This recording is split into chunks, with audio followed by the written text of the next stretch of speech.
So good morning, good afternoon and good evening, जो भी मुझे जब भी सुन रहा है उसके अकॉर्डिंग। सो आज हम लोग अपने लेक्चर नंबर 9 पे आ चुके हैं। सो चलो एक बार देख लेते हैं हम लोग क्विकली कि हम लोगों ने लेक्चर नंबर 8 में क्या पढ़ा था।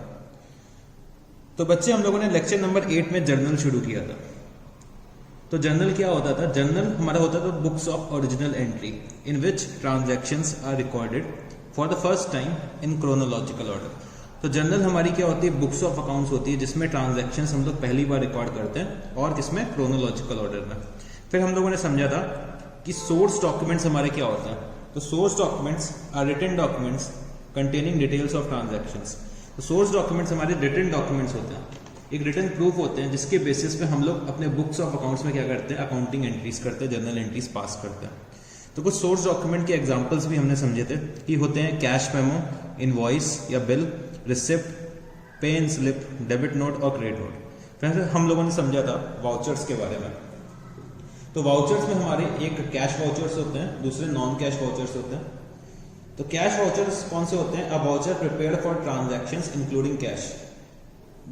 तो जो भी ट्रांजैक्शंस में कैश का इन्वॉल्वमेंट है, तो जो भी ट्रांजैक्शंस में कैश का इन्वॉल्वमेंट है तो उसके लिए हम लोग क्या करते हैं? कैश वाउचर्स यूज करते हैं। और नॉन कैश वाउचर्स हमारे कौन से होते हैं? ट्रांजैक्शंस नॉट इन्वॉल्विंग कैश, मतलब जिन ट्रांजैक्शंस में कैश का इन्वॉल्वमेंट नहीं है उसके लिए हम लोग क्या करते हैं? नॉन कैश वाउचर्स का यूज करते हैं। ठीक है।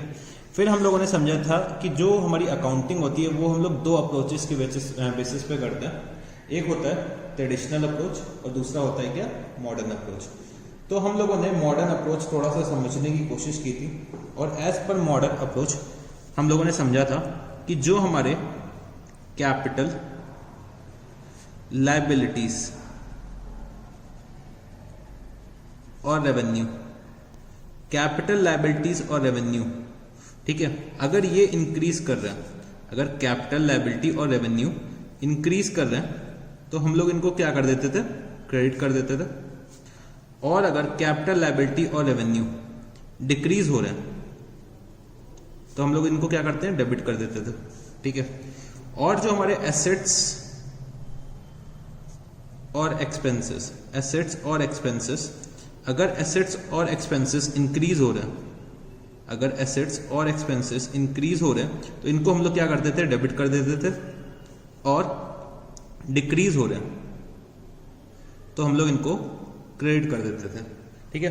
तो ये सब चीजें हम लोगों ने लास्ट क्लास लेक्चर नंबर 8 में समझी थी। ठीक है। तो आज हम लोग उसी को थोड़ा सा और आगे लेके चलेंगे और आज हम लोग कुछ स्पेशल नेचर के ट्रांजैक्शंस को समझने की कोशिश करेंगे। ठीक है।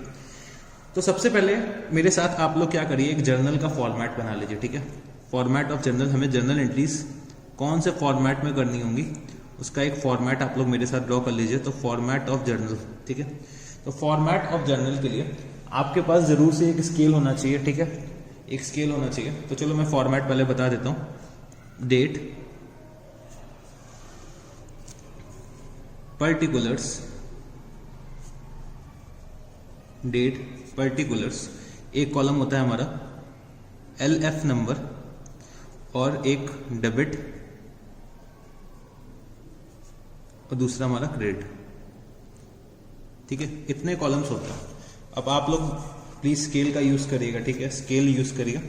Without scale please line draw मत करिएगा, इससे क्या होता है हम लोगों की आदत खराब हो जाती है। तो बच्चे, मैंने क्या करा, इसका एक फॉर्मेट ड्रॉ कर लिया कि इतनी चीजें हमें रिक्वायरमेंट है, इतने कॉलम्स का हमें रिक्वायरमेंट है। ठीक है, इतने कॉलम्स का मेरे को रिक्वायरमेंट है। तो डेट का एक कॉलम, पर्टिकुलर्स का एक कॉलम, LF नंबर का मतलब क्या होता है? Ledger folio number. ठीक है, लेजर फोलियो नंबर। सर ये लेजर फोलियो नंबर क्या होता है? जब बच्चे आप लोग लेजर के बारे में पढ़ेंगे तब मैं आपको बताऊंगा, अभी के लिए बस इतना नोट कर लो, लेजर फोलियो नंबर। ठीक है। फिर डेबिट और क्रेडिट। ठीक है, डेबिट और क्रेडिट, इस पे हम लोग क्या करते हैं? अकाउंटिंग करते हैं। मोर ओवर, जैसे कि हमने कोई ट्रांजैक्शन करा, मैं आपको एक ट्रांजैक्शन के थ्रू उसको थोड़ा सा समझाने की कोशिश करता हूँ हम लोग कैसे अकाउंटिंग करते हैं। तो फॉर एग्जाम्पल मैंने क्या करा, मशीन परचेज करी। मशीन परचेज, चलो यहाँ पे लिख लेते हैं, मशीन परचेज्ड। ये वैसे जनरल में लिखा नहीं जाता पर मैं ट्रांजैक्शन को एक्सप्लेन करने के लिए लिख लेता हूँ। Machine purchased for ₹1 lakh, machine purchase for ₹1 lakh.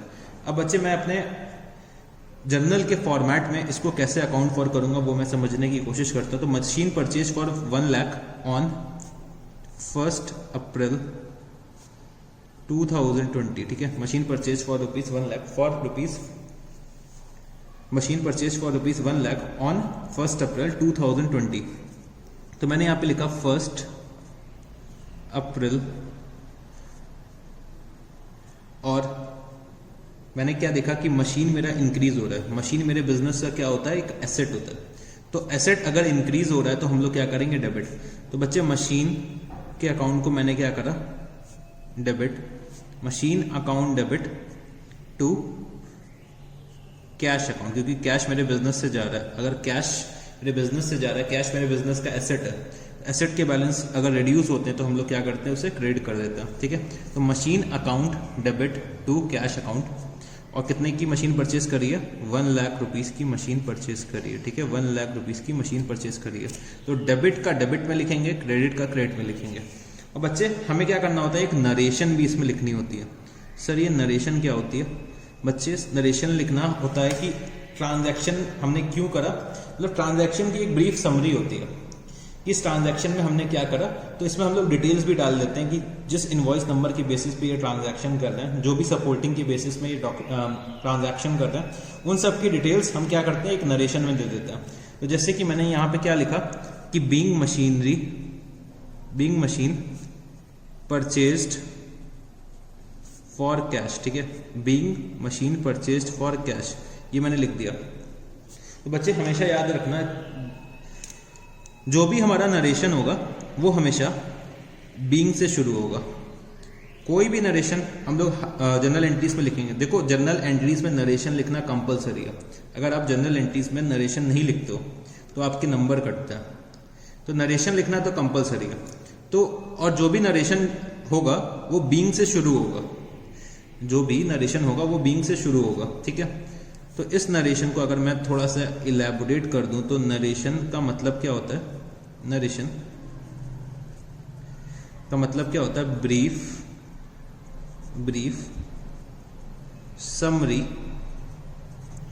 Summary of transaction. तो नरेशन का मतलब क्या होता है, हमारे समरी जो ट्रांजैक्शन किया है उसकी शॉर्ट समरी हम लोग लिख देते हैं नरेशन के फॉर्म में। तो नरेशन लिखना इज कंपलसरी, ठीक है। अगर मैं यहाँ पे नोट लिखवा दूं आपको, अगर मैं आपको यहाँ पे नोट लिखवा दूं तो आप लोग ये लिख सकते हैं कि narration is compulsory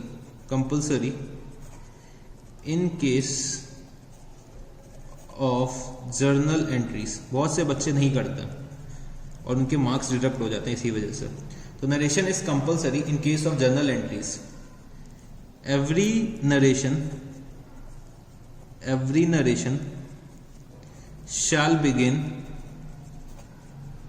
shall begin with word being। तो सारे के सारे जो नरेशंस होते हैं वो हमें बीइंग से शुरू करने हैं, ठीक है। बीइंग से शुरू करना मैंडेटरी है, ठीक है। तो ये चीज होता है, ऐसा कुछ जर्नल का फॉर्मेट होता है, ठीक है। जर्नल का ऐसा कुछ फॉर्मेट होता है जो हमें मालूम होना चाहिए, ठीक है। अब चलो मेरे को कुछ ट्रांजैक्शंस आप लोगों को नोट डाउन कराने हैं, कुछ ट्रांजैक्शंस आप लोगों को सिखाने हैं। तो चलो मेरे साथ वो ट्रांजैक्शंस आप लोग नोट डाउन करो क्विकली। और इस बार हम लोग क्या करेंगे, वो ट्रांजैक्शंस को अपने जर्नल के फॉर्मेट में इनकॉर्पोरेट करने की कोशिश करेंगे, ठीक है। अपने जर्नल के फॉर्मेट में इनकॉर्पोरेट करने की कोशिश करेंगे। तो बच्चे मेरे साथ ट्रांजैक्शंस कुछ लिखते जाओ जो मेरे को आपको समझाने हैं, और अभी हम लोग मॉडर्न अप्रोच के बेसिस पे ही वो ट्रांजैक्शंस को समझने की कोशिश करेंगे, ठीक है। तो चलो बच्चे लिखते हैं ट्रांजैक्शंस को। सो हमें ट्रांजैक्शंस अभी जो समझने हैं वो कौन से हैं, transactions related to purchase, transactions related to purchase.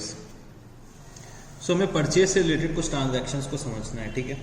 तो जो सबसे पहला ट्रांजैक्शन है वो हम लोग नोट डाउन करते हैं, गुड्स परचेज्ड फॉर ₹10,000।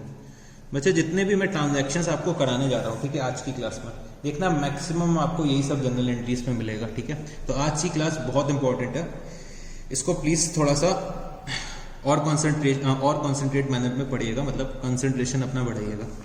तो गुड्स परचेज फॉर ₹10,000, दूसरा ट्रांजैक्शन लिखिए। Goods purchased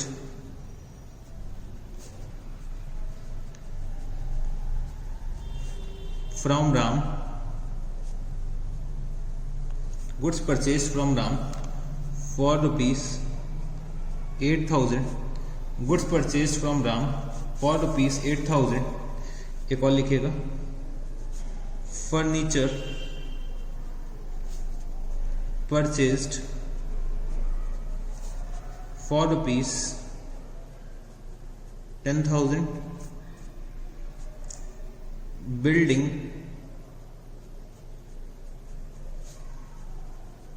purchased from Mohan, building purchased from Mohan ₹12,000। ठीक है, बिल्डिंग परचेज फ्रॉम मोहन 12,000। ठीक है, तो ये 4 ट्रांजैक्शंस है जो परचेज से रिलेटेड होते हैं, इनको हमें अपने जर्नल एंट्रीज में करना है। ठीक है, तो कभी भी जर्नल एंट्रीज जब हम लोग शुरू करते हैं, अगर कोई क्वेश्चन होगा तो हमें अगर इसको सॉल्व करना होगा तो हम लोग कैसे करेंगे? सबसे पहले लिखेंगे in the books of dash dash dash, जिसकी भी बुक्स आप बना रहे हैं, in the books of dash dash dash. ठीक है, journal entries, in the books of dash dash dash journal entries. ठीक है, तो चलो बच्चों क्विकली फॉर्मेट बना लो जर्नल का। तो बच्चे आप लोगों ने फॉर्मेट बना लिया होगा, तो सबसे पहली जो हमारी एंट्री है वो हम लोग करते हैं गुड्स परचेज्ड फॉर ₹10,000। तो हमने क्या करा, गुड्स परचेज करे अपने बिजनेस के लिए, कितने के? ₹10,000 के लिए। परचेजेस बच्चे हमने समझा था कि हमारे बिजनेस के क्या होते हैं? एक्सपेंसेस होते हैं। जब हम लोग गुड्स परचेज करते हैं तो परचेज हमारे बिजनेस के एक्सपेंसेस होते हैं। एक्सपेंसेस अगर बिजनेस के बढ़ रहे हैं, इंक्रीज हो रहे हैं, तो हम लोग उसको क्या करते हैं? डेबिट करते हैं। तो परचेज अकाउंट, और मैं यहां पे क्या करता हूं इसको debit, purchase account debit to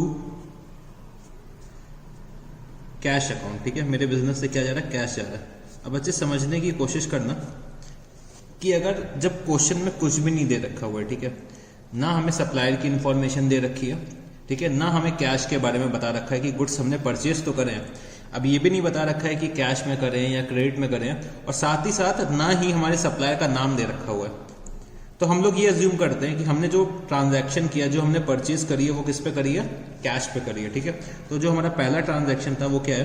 purchase account debit to cash account, और मैंने यहां पे लिख दिया क्या? जनरल एंट्री के नीचे एक narration, being goods purchased, being goods purchased, और मैंने कितने की परचेजेस कर रखी है? ₹10,000 की। ठीक है, ₹10,000 की मैंने परचेज कर रखी है, तो वो मैंने अकाउंट फॉर कर दी, वो मैंने रिकॉर्ड कर दी। ठीक है, दूसरा ट्रांजैक्शन जो दे रखा हुआ है, goods purchased from Ram for ₹8,000, तो मैंने गुड्स परचेज करे, किससे करे? राम से परचेज करे फॉर ₹8,000। तो यहाँ पे सप्लायर का नाम दे रखा हुआ है। ठीक है, और कुछ भी नहीं लिखा हुआ है कि ऐसा कि हमने कैश में परचेज करा। अगर सप्लायर का नाम दे रखा है और कैश के बारे में कुछ भी मेंशन नहीं है, तो हम लोग ये अज्यूम करते हैं कि हमारा जो ट्रांजैक्शन है वो क्रेडिट में हो रहा है। ठीक है, हमारा जो ट्रांजैक्शन है वो क्रेडिट में हो रहा है। तो अगर मैं इसको अकाउंट फॉर करना चाहूँ तो मैंने क्या करा है? परचेजेस करी है। तो परचेज मेरा क्या होता है? डेबिट होता है, क्योंकि वो मेरे बिजनेस का एक्सपेंस होता है। एक्सपेंस अगर इंक्रीज होता है तो क्या करते हैं हम लोग? Debit. Purchase account debit to Ram account. ठीक है, राम अकाउंट। सर राम को क्यों क्रेडिट करा? बच्चे राम से मैंने क्रेडिट पे परचेस करा है, उधार पे परचेस करा है, तो वो मेरे लिए क्या होगा? एक बर्डन हो जाएगा। ठीक है, मेरे लिए एक ऑब्लिगेशन क्रिएट हो जाएगी। मेरे को राम को फ्यूचर डेट में पेमेंट करना होगा, तो मेरी एक लायबिलिटी क्रिएट हो जाएगी। लायबिलिटी अगर बिजनेस की इंक्रीज होती है तो हम लोग क्या करते हैं? उसे क्रेडिट कर देते हैं। तो कितने की परचेजेस मैंने कर रखी हैं? ₹8,000 की मैंने परचेज करी है। किससे? राम से। ठीक है, तीसरा ट्रांजैक्शन जो दे रखा हुआ है 3rd नंबर का, उसमें लिखा हुआ है कि फर्नीचर परचेज फॉर ₹10,000। ठीक है, फर्नीचर परचेज फॉर ₹10,000। तो हमने फर्नीचर परचेज करा, तो फर्नीचर हमारे बिजनेस का क्या है? एक एसेट है। एसेट अगर इंक्रीज होता है तो हम क्या करते हैं? डेबिट। Furniture account debit. ठीक है, अब इसमें कुछ भी नहीं मेंशन्ड है कि हमने कैश में करा है कि क्रेडिट में करा है। और ना ही किसी सप्लायर का नाम दे रखा है। अगर सप्लायर का नाम इसमें दे रखा होता तो हम लोग ये अज्यूम करते कि हम लोगों ने क्रेडिट में परचेज करी है, बट किसी का नाम नहीं दे रखा हुआ है तो हम लोग ये मानेंगे कि हम लोगों ने कैश में परचेज करा है। तो furniture account debit to cash account, कितने से 10,000 रुपीज से मैंने फर्नीचर को डेबिट कर दिया, फर्नीचर परचेज कर लिया, कितने का 10,000 रुपीज का। अच्छा बच्चे मैं यहाँ पे जर्नल एंट्री लिखना भूल गया था, तो being goods purchased from Ram, being goods purchased from Ram, और जनरली यहाँ पे एक लाइन छोड़ दी जाती है, ठीक है, एक लाइन छोड़ के नेक्स्ट एंट्री करनी होती है। तो यहाँ पे मैं लिखता हूं being furniture purchased, being furniture purchased, ठीक है। फिर मैंने एक लाइन लीव करी और मैंने क्या करा, फोर्थ ट्रांजैक्शन पढ़ा। तो building purchased from Mohan rupees 12,000, मैंने क्या करा, बिल्डिंग परचेज करी। बिल्डिंग हमारे बिजनेस का क्या होता है, एसेट होता है। एसेट अगर इंक्रीज हो रहा है तो हम क्या करेंगे, उसे डेबिट। तो buildings account debit, buildings account को डेबिट कर देंगे। और हमने किससे परचेज करी, मोहन से करी ना, इसमें कैश के बारे में कुछ भी मेंशन नहीं है। तो हम ये मानेंगे कि हमने बिल्डिंग जो परचेज करी है वो क्रेडिट पे कर रखी है। तो building account debit to Mohan account.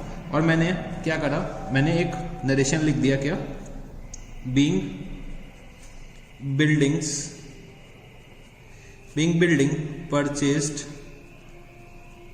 Being building purchase, ठीक है। और मैंने कितने में परचेज कर रखी है, 12,000 रुपीज पे मैंने परचेज कर रखी है। 12,000 रुपीज पे मैंने बिल्डिंग्स परचेज कर रखी है। तो बच्चे ये कुछ ट्रांजैक्शंस थे जो परचेज से रिलेटेड हमारे ट्रांजैक्शंस थे जो हमें समझने थे।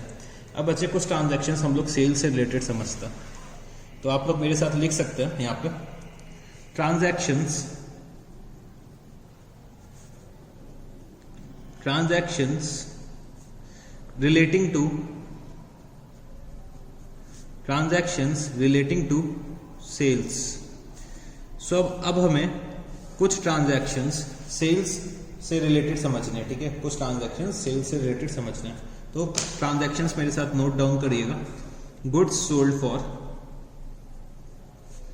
गुड्स सोल्ड फॉर रुपीज 10,000, ठीक है, पहला ट्रांजैक्शन। दूसरा क्या कर सकते हैं हम लोग, goods sold to Raj for rupees 8,000। एक और ट्रांजैक्शन नोट करते हैं, building worth, building worth rupees 20,000 were sold, building worth rupees 20,000 were sold. Fourth, furniture worth, furniture worth 10,000 were sold to Sonu. Fifth, goods costing, goods costing rupees 5,000 were sold for 6,000. Goods costing rupees 5,000 were sold for rupees 6,000. एक और लिख सकते हैं हम लोग, machine costing 13,000 were sold to Ramesh for rupees 15,000. Machine costing rupees 13,000 were sold to Ramesh for rupees 15,000. तो ये बच्चे कुछ एंट्रीज हैं जो हमें पास कर दी हैं, ठीक है। तो क्विकली मेरे साथ आप लोग जर्नल का फॉर्मेट बना लीजिए। In the books of dash dash dash journal entries, in the books of dash dash dash journal entries, ठीक है। अब फॉर्मेट ड्रॉ कर लेते हैं। सो फॉर्मेट ड्रॉ कर लीजिए क्विकली। सो जो हमारा पहला ट्रांजैक्शन है वो क्या दे रखा हुआ है कि गुड्स सोल्ड फॉर रुपीज 10,000, ठीक है। Goods sold for ₹10,000। अब बच्चे इसमें कुछ दे नहीं रखा है कि हमने कैश में सेल करी है कि क्रेडिट में सेल करी है, ठीक है। तो अगर, और ना ही हमारे कस्टमर का नाम दे रखा हुआ है, तो अगर कुछ भी मेंशन ऐसा नहीं है, ठीक है, कुछ भी मेंशन नहीं है, तो हम लोग ये अज्यूम करते हैं कि हमने जो सेल्स करी है वो कैश में करी है, ठीक है। अगर कैश में सेल करते हैं, ठीक है, तो हमारे पास कैश आ रहा होता है। कैश हमारे बिजनेस का एसेट होता है। एसेट अगर इंक्रीज होंगे तो हम लोग क्या करते हैं, डेबिट। तो cash account debit, cash account debit to sales account. Sales हमारे बिजनेस का क्या होता है, रेवेन्यू। रेवेन्यू अगर इंक्रीज हो रहा है तो हमें क्या करना पड़ता है, उसे क्रेडिट करना पड़ता है। तो चलो बच्चे, 10,000 रुपीज से मैंने क्या करा, एक एंट्री पास करी और मैंने इसका नरेशन लिख दिया, बीइंग गुड्स सोल्ड। बच्चे नरेशन हम लोग थोड़ा बड़ा भी लिख सकते हैं, कोई दिक्कत नहीं है, बट हमें इतना लिखना है कि हम अपनी बात एग्जामिनर तक कन्वे कर सकें और बहुत ज़्यादा टाइम भी हम इसमें ना लगाएं नरेशन लिखने में, ठीक है। हमें नरेशन लिखना भी है और बहुत ज़्यादा टाइम भी नहीं लगाना है, जिससे कि हम अपनी बातें कन्वे कर सकें। नरेशन नहीं लिखोगे तो बच्चे नंबर कटेंगे। नरेशन लिख दोगे 2 लाइन का, मतलब 2 वर्ड्स का, 3 वर्ड्स का, 4 वर्ड्स का, तो कोई दिक्कत नहीं होने वाली है, ठीक है। चलो जी, सेकंड नंबर का जो ट्रांजैक्शन दे रखा हुआ है वो क्या है, goods sold to Raj for ₹8,000। मैंने राज को सेल करी कितने की, 8,000 रुपीज की। अब इसमें कैश वर्ड यूज नहीं है और कस्टमर का नाम भी दे रखा हुआ है, तो हमने ये अज्यूम करा कि हमने जो सेल्स करी है वो क्रेडिट पे करी है। तो बच्चे राज मेरा क्या होगा, डेटर होगा, मेरा कस्टमर होगा। तो जो डेटर के बैलेंस इंक्रीज होते हैं, मतलब डेटर हमारा क्या होता है, एसेट होता है। अगर एसेट के बैलेंस इंक्रीज होंगे तो वो क्या होगा, डेबिट होगा। तो Raj account debit to sales account, sales increase होगा तो हमारा क्या होगा, क्रेडिट। तो Raj account debit to sales account, कितने से, 8,000 रुपीज, ठीक है। 8,000 रुपीज से मैंने ये एंट्री पास करी और मैंने लिख दिया being goods sold to Raj, being goods sold to Raj. फिर मैंने थर्ड नंबर एंट्री पे आया मैं।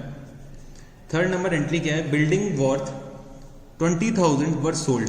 बिल्डिंग मैंने 20,000 रुपए की बेच दी, मैंने 20,000 पे अपनी बिल्डिंग सेल आउट कर दी।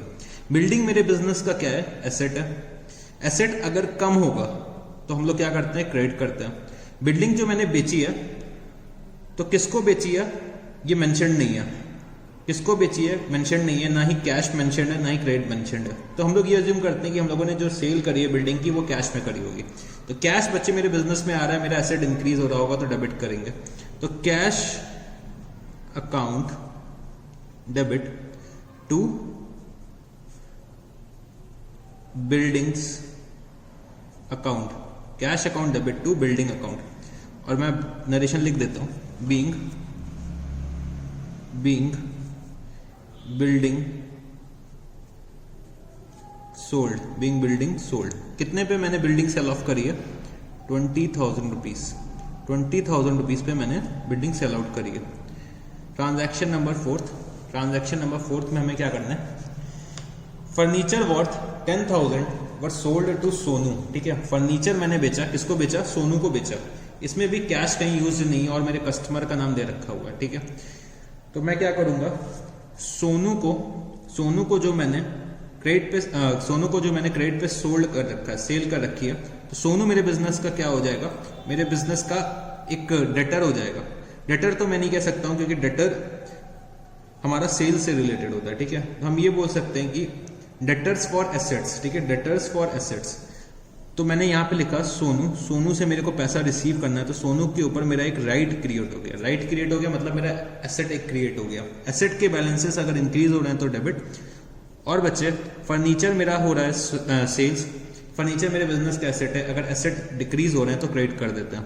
तो Sonu account debit to furniture account, Sonu account debit to furniture account, being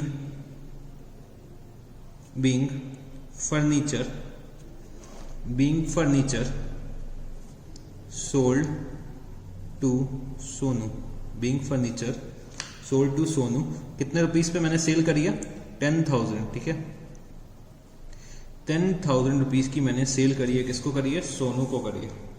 तो अगला ट्रांजैक्शन हमारा क्या दे रखा है बच्चे, good costing 5000 were sold for ₹6000।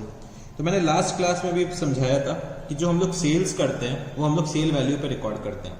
Costing से हमें मतलब नहीं होता है। कॉस्टिंग का हमारे लिए तब रेलेवेंस होता है जब हम लोग प्रॉफिट एंड लॉस अकाउंट बनाते हैं। प्रॉफिट एंड लॉस अकाउंट हम लोग ईयर एंड में बनाते हैं। तो इस ट्रांजैक्शन को भी चलो हम लोग रिकॉर्ड कर लेते हैं।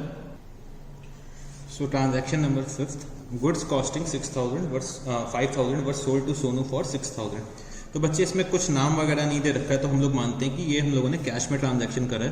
तो कैश अकाउंट डेबिट, कैश मेरे बिजनेस का इंक्रीज हो रहा है तो हमने क्या करा, debit to sales account, cash account debit to sales account. मैं कितने से ट्रांजैक्शन पास कर दूंगा, 6000 रुपीज से। और मैंने एक नरेशन लिख दिया क्या, being goods sold, being goods sold. So बच्चे लास्ट ट्रांजैक्शन हमारा क्या दे रखा हुआ है, machine costing ₹13,000 were sold to Ramesh for ₹15,000। तो 13,000 की मशीन मैंने सेल्स कितने पे कर रखी है, 15,000 रुपीज पे सेल कर रखी है 13,000 की। तो बच्चे मेरा क्या प्रॉफिट कितना आ रहा होगा, समझने की कोशिश करना है इसमें। जो मेरी 13,000 की मशीन है, ठीक है, 13,000 की मशीन है। अब मशीन मेरा क्या है, बिजनेस का एक एसेट है, बिजनेस की मेरे गुड्स नहीं है। मशीन क्या है, मेरा बिजनेस का एसेट है। मशीन में मैं डील नहीं करता हूं। तो बिजनेस का एसेट है, मैंने अपने बिजनेस के एसेट को बेचा कितने पे, 15,000 रुपीज में। मतलब 13,000 का जो मेरा एसेट था वो मैंने कितने पे सेल आउट करा है, 15,000 रुपीज पे सेल आउट करा है। तो मेरे को जो प्रॉफिट होगा, वो कितना होगा, 2,000 रुपीज का। बच्चे हम लोगों ने इनिशियल क्लासेस में समझा था कि ये 2,000 रुपीज को हम लोग क्या बोल देते हैं, हमारी कैपिटल रिसिप्ट है। कैपिटल रिसिप्ट जो हमारी होती है वो हमारी in the course of business नहीं होती, मतलब हमारे day to day in the regular course of business नहीं होती है। तो जो भी रिसिप्ट्स हमारी in the regular course of business होती हैं, ठीक है, जो भी रिसिप्ट्स हमारी in the regular course of business होती हैं, उनका टोटल करके हम लोग ईयर एंड पे निकालते हैं प्रॉफिट एंड लॉस के लिए। तो बच्चे जो एसेट पे जो हम प्रॉफिट अर्न करते हैं, तो उसका प्रॉफिट हमें ऑन द स्पॉट दिखाना पड़ता है थ्रू जर्नल एंट्री कि हमने इतना प्रॉफिट अर्न करा है। बट जब गुड्स के सेल पे जो हम प्रॉफिट अर्न करते हैं वो हम लोग at the end of the year निकालते हैं through profit and loss account, trading account.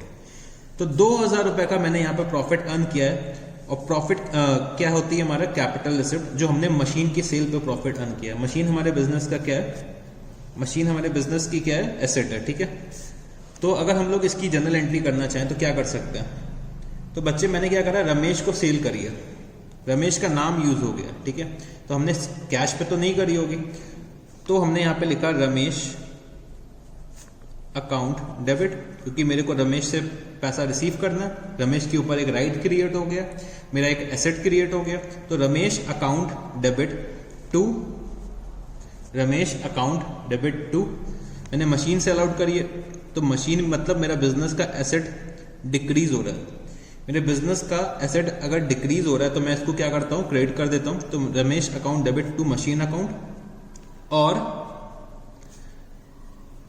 Profit on sale of machine to profit on sale of machine. मैंने प्रॉफिट जो अर्न किया है मशीन की सेल पे, ठीक है, वो मेरा क्या हो जाएगा, कैपिटल प्रॉफिट हो जाएगा, ठीक है, कैपिटल प्रॉफिट हो जाएगा। और मैं यहाँ पे क्या लिख दूंगा, being machine sold to Ramesh, being machine sold to Ramesh. Machine जो मैंने रमेश को सेल आउट करी है वो कितने पे करी है, 15,000 रुपीज पे सेल आउट करी है। और जो मेरे मशीन की कॉस्ट थी वो कितनी थी, 13,000 रुपीज थी। तो मैंने प्रॉफिट कितना अर्न करा, 2,000 रुपीज का, ठीक है। तो profit on sale of machine account, ठीक है। तो जो मैंने प्रॉफिट अर्न करा है, ठीक है, जो मैंने प्रॉफिट अर्न करा है वो मेरा कैपिटल प्रॉफिट है, वो मेरा कैपिटल प्रॉफिट है। जो कैपिटल प्रॉफिट होता है in the case of proprietorship, in the case of proprietorship, या फिर हम लोग कह सकते हैं पार्टनरशिप फर्म के भी केस में, प्रोप्राइटरशिप और पार्टनरशिप फर्म के केस में जो भी हमारा कैपिटल प्रॉफिट्स होते हैं, जो हमारे profits on the sale of assets वगैरह होते हैं, ठीक है, तो उसे हम लोग अल्टीमेटली कहाँ ट्रांसफर करते हैं, अपने प्रॉफिट एंड लॉस अकाउंट में। अभी के लिए बस हमें इतना समझना है कि जितने भी हमारे एसेट्स में प्रॉफिट होते हैं उनकी मेरे को अकाउंटिंग ऑन द स्पॉट करनी पड़ेगी, ठीक है। अगर मेरा प्रॉफिट हो रहा है तो भी मेरे को अकाउंट फॉर करना है। फॉर एग्जाम्पल अगर मेरा लॉस हो रहा होता है इस ट्रांजैक्शन के थ्रू, मतलब 13,000 की मशीन अगर मैं 12,000 में बेचता तो मेरा 1,000 रुपए का लॉस आ रहा होता। 1,00,000 रुपए का जो लॉस होता मैं इनिशियली रिकॉग्नाइज कर लेता। तो लॉस और एक्सपेंसेस जो होते हैं उनको हम लोग क्या करते हैं, डेबिट करते हैं। अगर लॉस और एक्सपेंसेस मेरे इंक्रीज होते हैं तो उनको हम करते हैं डेबिट। और मेरा अगर रेवेन्यू बढ़ रहा है, मेरा प्रॉफिट बढ़ रहा है, तो उसको क्या करते हैं हम लोग, क्रेडिट करते हैं। ये चीज हम लोगों ने समझ रखी है, ठीक है। तो ये कुछ ट्रांजैक्शंस ऐसे थे जो हम लोगों ने सेल से रिलेटेड समझने थे, ठीक है। अब चलो बच्चे मेरे साथ कुछ स्पेशल नेचर के ट्रांजैक्शंस नोट डाउन करते हो।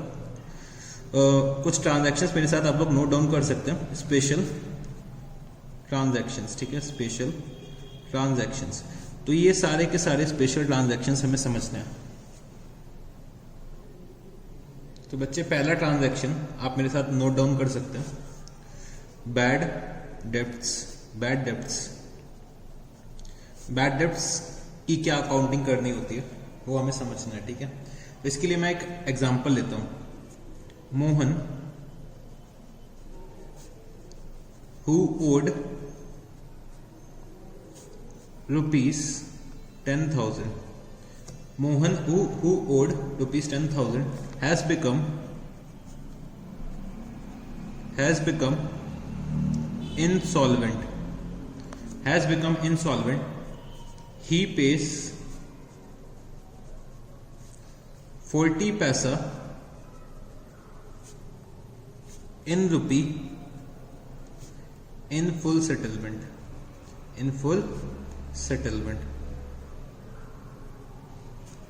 तो बच्चे जो बैड डेब्ट्स की अकाउंटिंग करते हैं हम लोगों ने सबसे पहले समझना है कि बैड डेब्ट्स के केस में हम लोग जर्नल एंट्री पहले क्या पास करते हैं।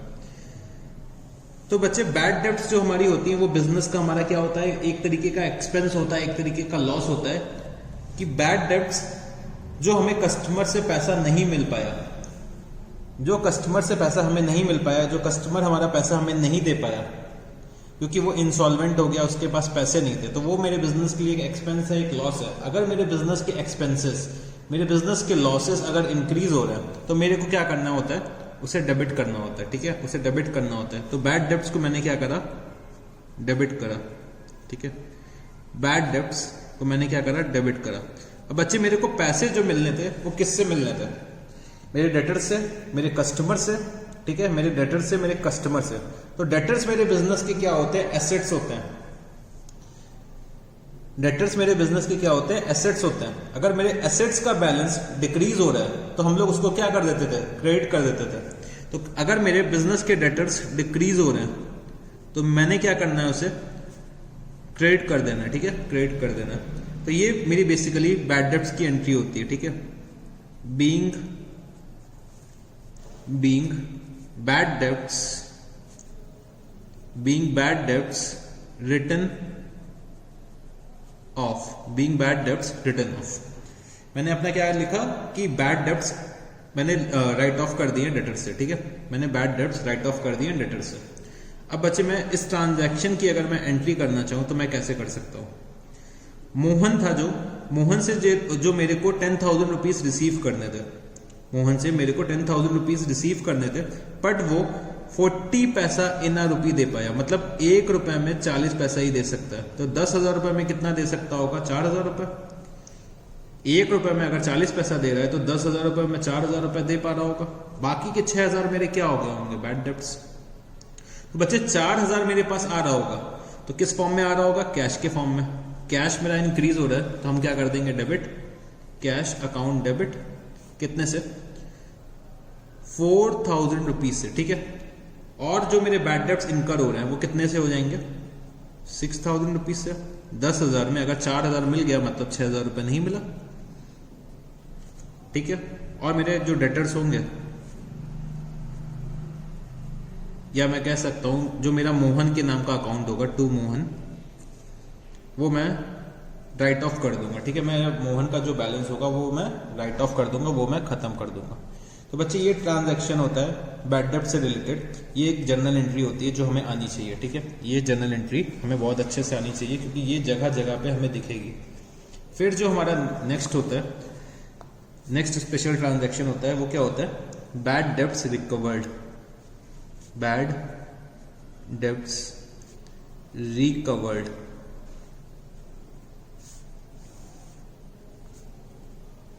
अब बच्चे क्या हुआ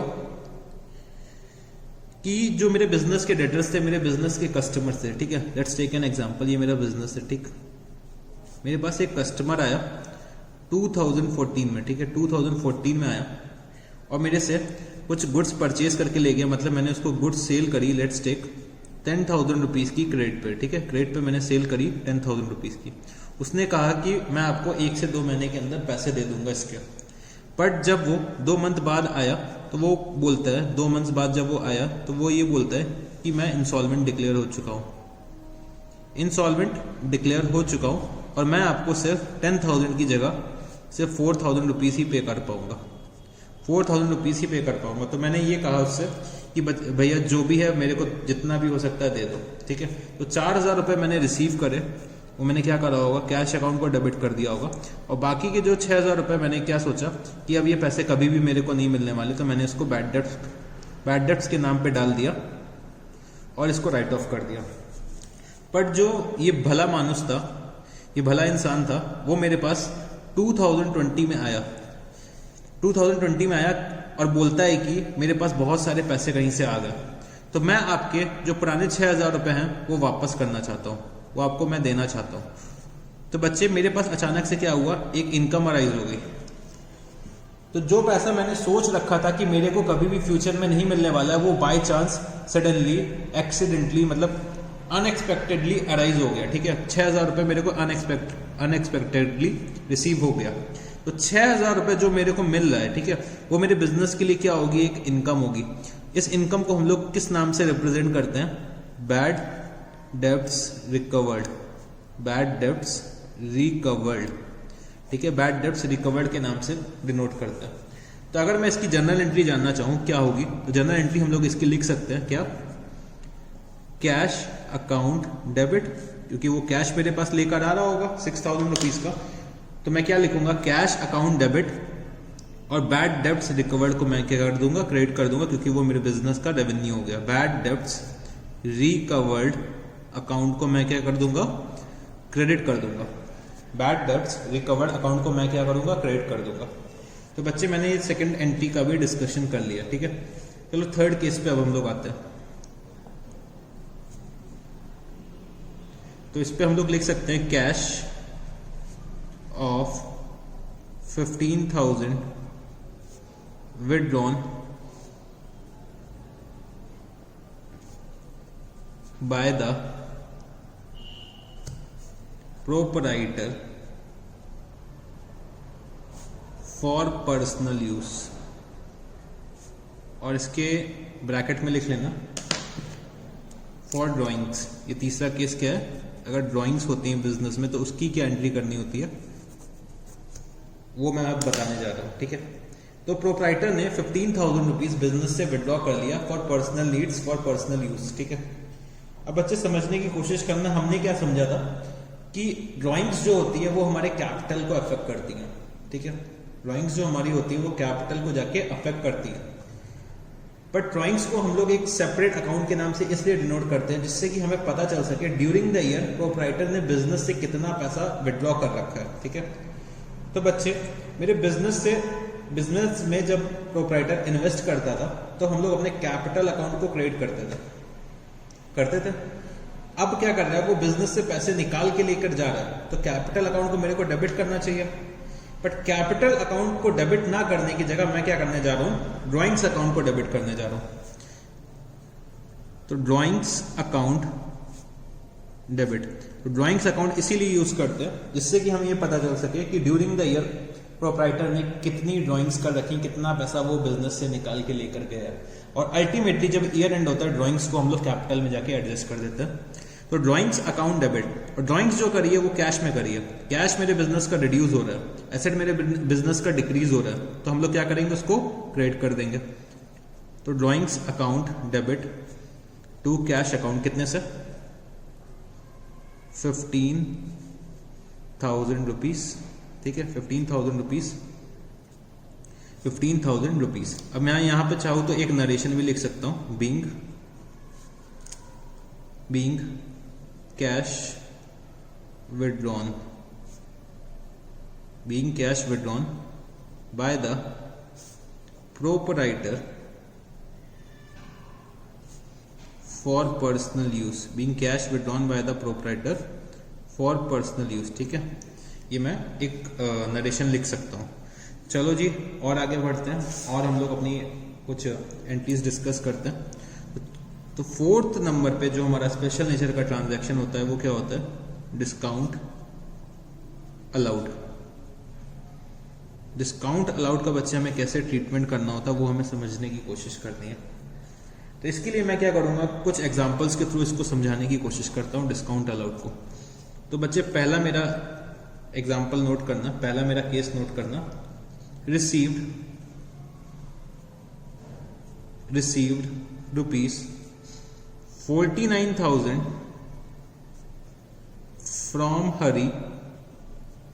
from Hari in full settlement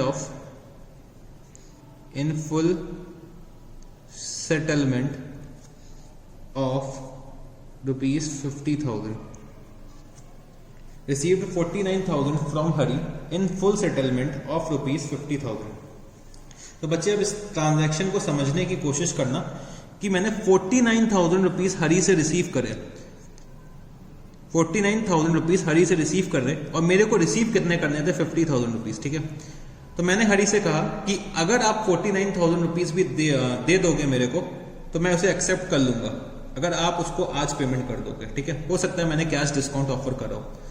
तो कैश डिस्काउंट के लिए मैंने क्या कहा उससे, हरी से, कि अगर आप मेरे को आज पेमेंट कर दोगे तो मैं 50 की जगह 49,000 भी एक्सेप्ट कर लूंगा। तो बच्चे मैंने क्या करा, यहाँ पे मैंने क्या करा, 1,000 रुपए का डिस्काउंट दिया उसे। डिस्काउंट को देना क्या होता है, डिस्काउंट अलाउड। अगर मैं किसी को डिस्काउंट दे रहा हूं तो क्या बोलता हूं मैं उसे अपने बिजनेस में, डिस्काउंट अलाउड, मतलब अपनी अकाउंटिंग की लैंग्वेज में मैं उसे क्या बोलता हूं, discount allowed to a customer, ठीक है। अब बच्चे डिस्काउंट मेरे बिजनेस का क्या एक्सपेंस है, अगर एक्सपेंस इंक्रीज हो रहा है तो हम क्या करते हैं, उसे डेबिट, ठीक है। 49,000 रुपीज मेरे को कैश मिला होगा, कैश भी इंक्रीज हो रहा है तो उसको भी कर देंगे हम डेबिट। और जो मेरा हरी है वो डेटर है। डेटर हमारे क्या होते हैं, बिजनेस के एसेट होते हैं, और डेटर अगर रिड्यूस हो रहे हैं तो हम उसको कर देते हैं क्रेडिट। तो अगर मैं इसकी जर्नल एंट्री बनाना चाहूं तो मैं क्या बना सकता हूं, तो मैं ये लिख सकता हूं यहां पे, cash account debit, cash account debit, discount allowed account debit, cash account debit, discount allowed account debit to Hari account, cash account debit, discount allowed debit to Hari account, ठीक है। तो मेरे को कैश कितना रिसीव हो रहा है, 49,000 रुपीज, डिस्काउंट मैंने कितने का अलाउ कर रखा है, 1,000 रुपीज का, और टोटल कितना हो गया मेरा 50,000 रुपीज, ठीक है। टोटल मेरा कितना हो गया 50,000 रुपीज। बच्चे मैंने फर्स्ट केस को डिस्कस करा है, तो चलो एक और केस को अब हम लोग डिस्कस करते हैं। केस नंबर बी लिख सकते हो आप, तो चलो इसको नोट डाउन करिए। Received rupees 9,000, received rupees 9,000 from Shyam on account, received rupees 9,000 from Shyam on account for rupees 10,000, received rupees 9,000 from Shyam on account for rupees 10,000। तो बच्चे समझने की कोशिश करना इस ट्रांजैक्शन में क्या कहना चाहता है एग्जामिनर। मेरे को 9,000 रुपीज रिसीव हुए हैं, मेरे को 9,000 रुपीज रिसीव हुए हैं, और रिसीव टोटल होने कितने चाहिए थे 10,000, ठीक है। 10,000 मेरे टोटल ड्यूज थे, शाम से मेरे को टोटल 10,000 रुपीज रिसीव करना था, बट मेरे को रिसीव कितने हुए, 9,000 रुपीज ही रिसीव हुए हैं, ठीक है। तो मैंने क्या कहा शाम से कि 9,000 रुपीज अभी आपने दे दिया, 1000 रुपीज और दे दीजिएगा बाद में। तो ऑन अकाउंट का मतलब क्या होता है कि हमें 10,000 में सिर्फ 9,000 रुपीज अभी मिला। और जो हमने जब लास्ट ट्रांजैक्शन समझा था उसमें क्या लिखा था, इन फुल सेटलमेंट, इन फुल सेटलमेंट मतलब पूरे सेटलमेंट में मतलब 50,000 में 49,000 दे दोगे तो हम सेटिस्फाइड है। मतलब 50,000 की जगह अगर आप मेरे को 49,000 रुपीज भी दे दोगे तो हम सेटिस्फाइड है। बट इसमें क्या लिखा है, on account received rupees 9,000 from Shyam on account for rupees 10,000। तो 9,000 रुपए मेरे को रिसीव हुए हैं 10,000 में से, तो मेरे को उससे 10,000 लेना था, 9,000 मिल गया, तो 1,000 कोई भी एक फ्यूचर डेट पे मिलेगा। तो बच्चे इसमें मैंने कोई भी डिस्काउंट नहीं दे रखा हुआ है। तो बच्चे क्या होते हैं, इस चीज से कंफ्यूज हो जाते हैं जब examiner on account word use करता है। तो हमें इंश्योर करना है कि जब फुल सेटलमेंट हो रहा है तब हमें उन्हें क्या करना है, कस्टमर्स को डिस्काउंट अलाउ करना है। अगर ऑन अकाउंट दे रखा हुआ है तो हम कस्टमर्स को डिस्काउंट अलाउ नहीं करेंगे। तो इसकी चलो अब जनरल एंट्रीज पास कर लेते हैं। तो बच्चे मेरे को कैश रिसीव हो रहा है तो कैश अकाउंट को तो मैं डेबिट कर दूंगा, ठीक है। किससे रिसीव हो रहा है, श्याम से। रिसीव किससे हो रहा है, श्याम से। तो श्याम को मैंने क्या करा, क्रेडिट कर दिया, क्योंकि मेरे बिजनेस के डेटर्स डिक्रीज हो रहे हैं। तो मैंने यहाँ पे लिखा 9,000 रुपीज, ठीक है, 9,000 रुपीज। तो हम लोगों ने डिस्काउंट अलाउड भी काफी कुछ समझ लिया। तो चलो बच्चे अगला हम लोग पढ़ते हैं, डिस्काउंट रिसीव्ड। डिस्काउंट रिसीव्ड में भी मैं एक केस लिखाता हूं और उसी के बेस पे सॉल्व करने की कोशिश करता हूं। Paid rupees 19,000 to Suman, paid rupees 19,000 to Suman in full settlement of rupees 20,000। तो मैंने क्या करा, सुमन को 19,000 रुपीज पे करे इन फुल सेटलमेंट ऑफ 20,000। तो मैंने 19,000 रुपए दे दिए 20,000 की जगह, ठीक है, 20,000 की जगह मैंने 19,000 रुपए दे दिए और सुमन उसमें सेटिस्फाइड थी। तो बच्चे जो 1,000 रुपए का जो ये डिफरेंस है वो मेरे लिए क्या हो जाएगा, एक डिस्काउंट हो जाएगा। तो बच्चे जब मेरे को डिस्काउंट मिलता है उसको हम लोग बोलते हैं डिस्काउंट रिसीव्ड। और जो ये डिस्काउंट रिसीव्ड होता है वो मेरे बिजनेस की क्या होती है, एक इनकम होती है। जो मेरे को ये डिस्काउंट रिसीव हुआ वो मेरे लिए बिजनेस के लिए क्या है, एक इनकम है। अगर इनकम है तो वो क्या होगा, इनकम अगर मेरी इंक्रीज हो रही है तो उसको मैं क्या करता हूँ, क्रेडिट करता हूँ, ठीक है। और मेरे बिजनेस से कैश जा रहा है, तो कैश अगर मेरे बिजनेस से जा रहा है, मेरा एसेट क्या हो रहा है, डिक्रीज हो रहा है, तो इसको मैं क्या कर दूंगा, क्रेडिट कर दूंगा। और बच्चे मैंने क्या करा, सुमन को पेमेंट करा। सुमन मेरी क्या थी, क्रेडिटर थी, मेरी एक लायबिलिटी थी। लायबिलिटी अब क्या हो रही है, डिक्रीज। अगर लायबिलिटी डिक्रीज हो रही है तो हम लोग उसको क्या कर देते हैं, डेबिट कर देते थे। तो बच्चे अब मेरे साथ जनरल एंट्रीज की पास कर सकते हो आप लोग। तो मैंने क्या करा, सुमन अकाउंट डेबिट, सुमन के अकाउंट को डेबिट कर दिया। कितने से करना है, मेरे को सुमन को 20,000 रुपीज पे करना था, बट मैंने सुमन को कितना पे करा, 19,000 रुपीज। मैंने सुमन को कितना पे करा, 19,000 रुपीज। कितना पे करना अभी कितने का मैंने क्या करा, डिस्काउंट रिसीव करा। कितना मैंने डिस्काउंट रिसीव करा, वो था 1,000 रुपीज। तो टू डिस्काउंट रिसीव्ड कितना हो जाएगा मेरा, 1,000 रुपीज का डिस्काउंट रिसीव आ जाएगा, ठीक है बच्चे। तो हमने डिस्काउंट रिसीव्ड का भी एक स्पेशल नेचर का ट्रांजैक्शन समझ लिया। तो बच्चे ऐसे ही जब अभी हम लोग क्वेश्चन सॉल्व करेंगे तो ऐसे ही कुछ ट्रांजैक्शंस आपको दिखेंगे, ठीक है। यही सब ट्रांजैक्शंस अभी सारे के सारे क्वेश्चंस में आपको दिखने वाले हैं जब हम लोग इन सब क्वेश्चंस को सॉल्व करेंगे। तो 6th केस पे अब आता है, goods taken for personal use, goods taken for personal use by the proprietor, goods taken for personal use by the proprietor। तो बच्चे जो हमारे बिजनेस का प्रोप्राइटर था वो बच्चे ड्राइंग्स किस किस फॉर्म में कर सकता है।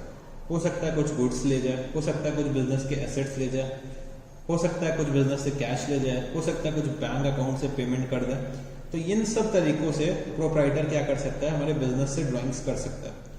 तो समझने की कोशिश करना, मेरा बिजनेस था ये, मेरा बिजनेस जो था मोबाइल का था, ठीक है। और जो मेरा बच्चा था छोटा सा, ये मेरा छोटा सा बच्चा है मोनू, इसको मोबाइल चाहिए था, ठीक है। तो मैंने क्या करा, मेरी अपनी शॉप थी, तो मैंने एक मोबाइल शॉप से निकाला और अपने बच्चे मोनू को दे दिया। तो बच्चे मैंने क्या करा, अपने बिजनेस के गुड्स को ड्राइंग्स के फॉर्म में विड्रॉ कर लिया।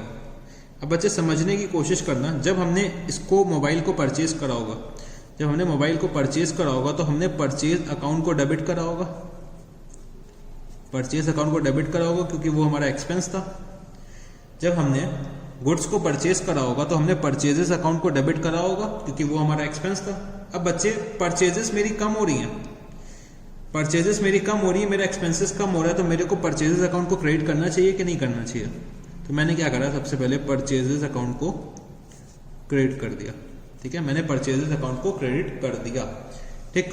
अब समझने की कोशिश करना कि बच्चे उसने क्या करा, प्रोप्राइटर ने ड्राइंग्स करी। ड्राइंग्स अगर हम करते हैं तो मेरे बिजनेस का कैपिटल क्या हो रहा होता है, डिक्रीज हो रहा होता है।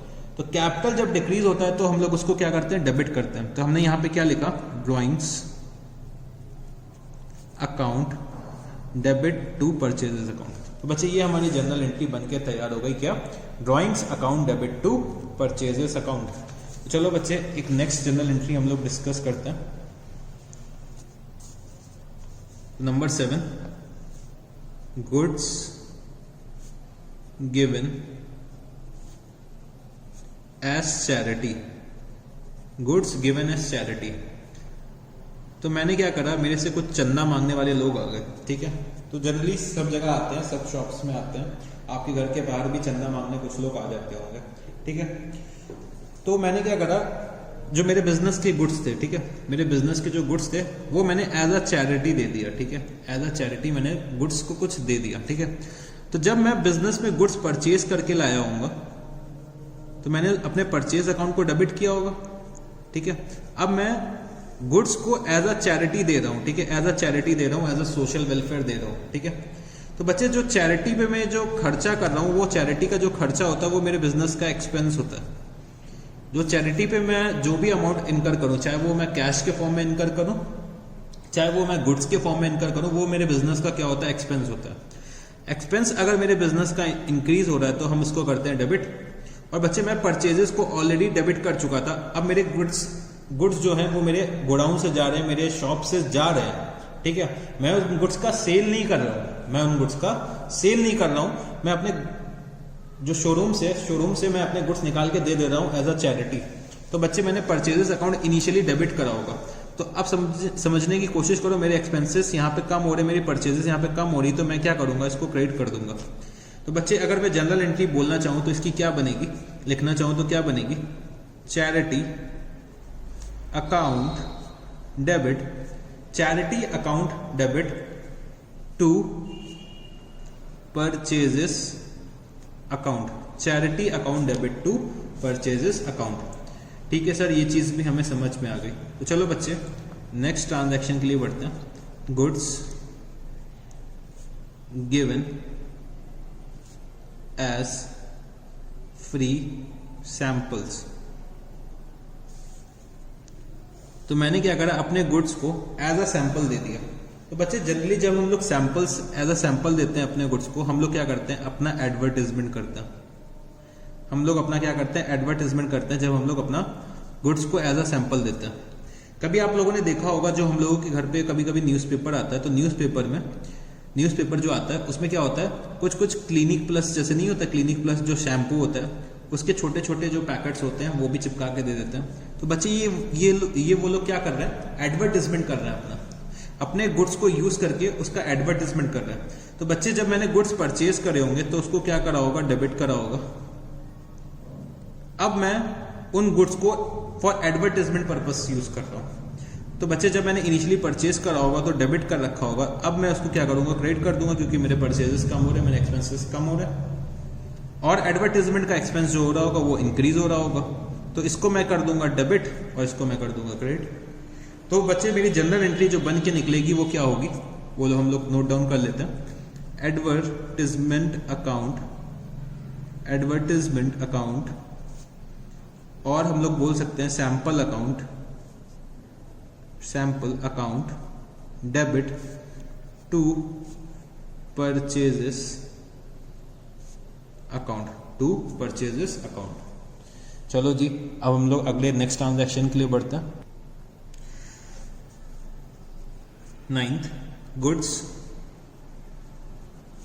Converted into asset. सर इसका क्या मतलब हुआ? बच्चे समझने की कोशिश करना। ये जो है मेरा बिजनेस है, इस बिजनेस में मैं किस चीज़ की डीलिंग करता हूँ? लेट्स टेक, मैं डीलिंग करता हूँ फर्नीचर की, ठीक है। मैं फर्नीचर की डीलिंग करता हूँ, मैं फर्नीचर को परचेज सेल करता हूँ। मेरा बिजनेस किसका है? फर्नीचर का। अब बच्चे मैंने अपना एक शोरूम बना रखा था, यहाँ पे शोरूम मैंने ऐसे बना रखा था बढ़िया सा। तो क्या हुआ कि मेरे को शोरूम के लिए फर्नीचर की कुछ ज़रूरत थी। अब बच्चे मेरा ही काम फर्नीचर का है, तो मैं क्या करूँगा, अपने गोडाउन से एक फर्नीचर निकालूंगा और अपने शोरूम में लगा दूंगा।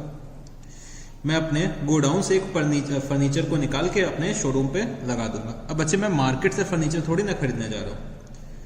तो अब समझने की कोशिश करो, जब मैंने गोडाउन में अपना फर्नीचर परचेज करके लाया था, तब मैंने अपने परचेज अकाउंट को debit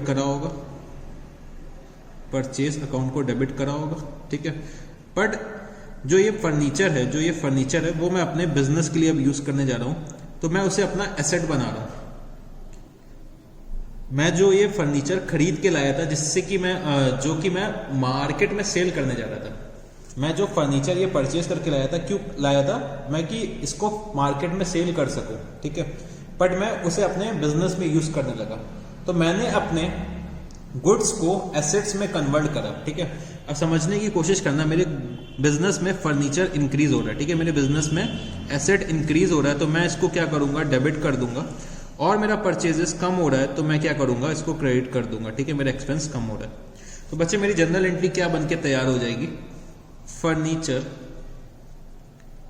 furniture account debit to purchases account, furniture account debit to purchases account, ठीक है, furniture account debit to purchases account.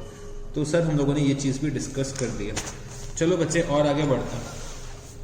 तो इनिशियली जब हम लोग इनिशियल क्लासेस कर रहे थे, जब हम लोग इनिशियल क्लासेस पे थे, तो हम लोगों ने दो वर्ड्स को बहुत अच्छे से समझा था। एक होता था ट्रेड डिस्काउंट, एक होता था कैश डिस्काउंट। चलो बच्चे आज इसको हम और डिटेल में समझते हैं और आज इसका फुल एंड फाइनल कर देते हैं। तो डिस्काउंट में अब मेरे को समझना है क्या? Trade discount and cash discount, ठीक है, ये हम लोग लास्ट टाइम फिर से समझ रहे हैं। तो ट्रेड डिस्काउंट बेसिकली हम लोग क्यों देते थे? टू इंक्रीज सेल्स को इंक्रीज करने के लिए देते थे, टू इंक्रीज सेल्स, ठीक है। और ट्रेड डिस्काउंट जो होता था वो हम अपने बुक्स ऑफ अकाउंट में रिकॉर्ड नहीं करते थे, ठीक है। तो not recorded in the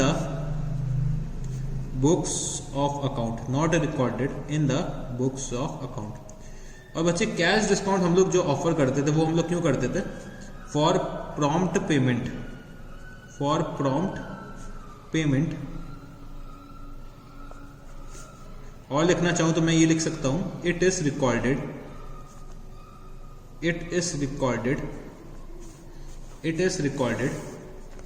in the books of account, it is recorded in the books of account, ठीक है।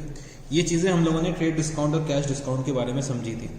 तो चलो बच्चे एक एग्जांपल लेते हैं। Bot goods at list price of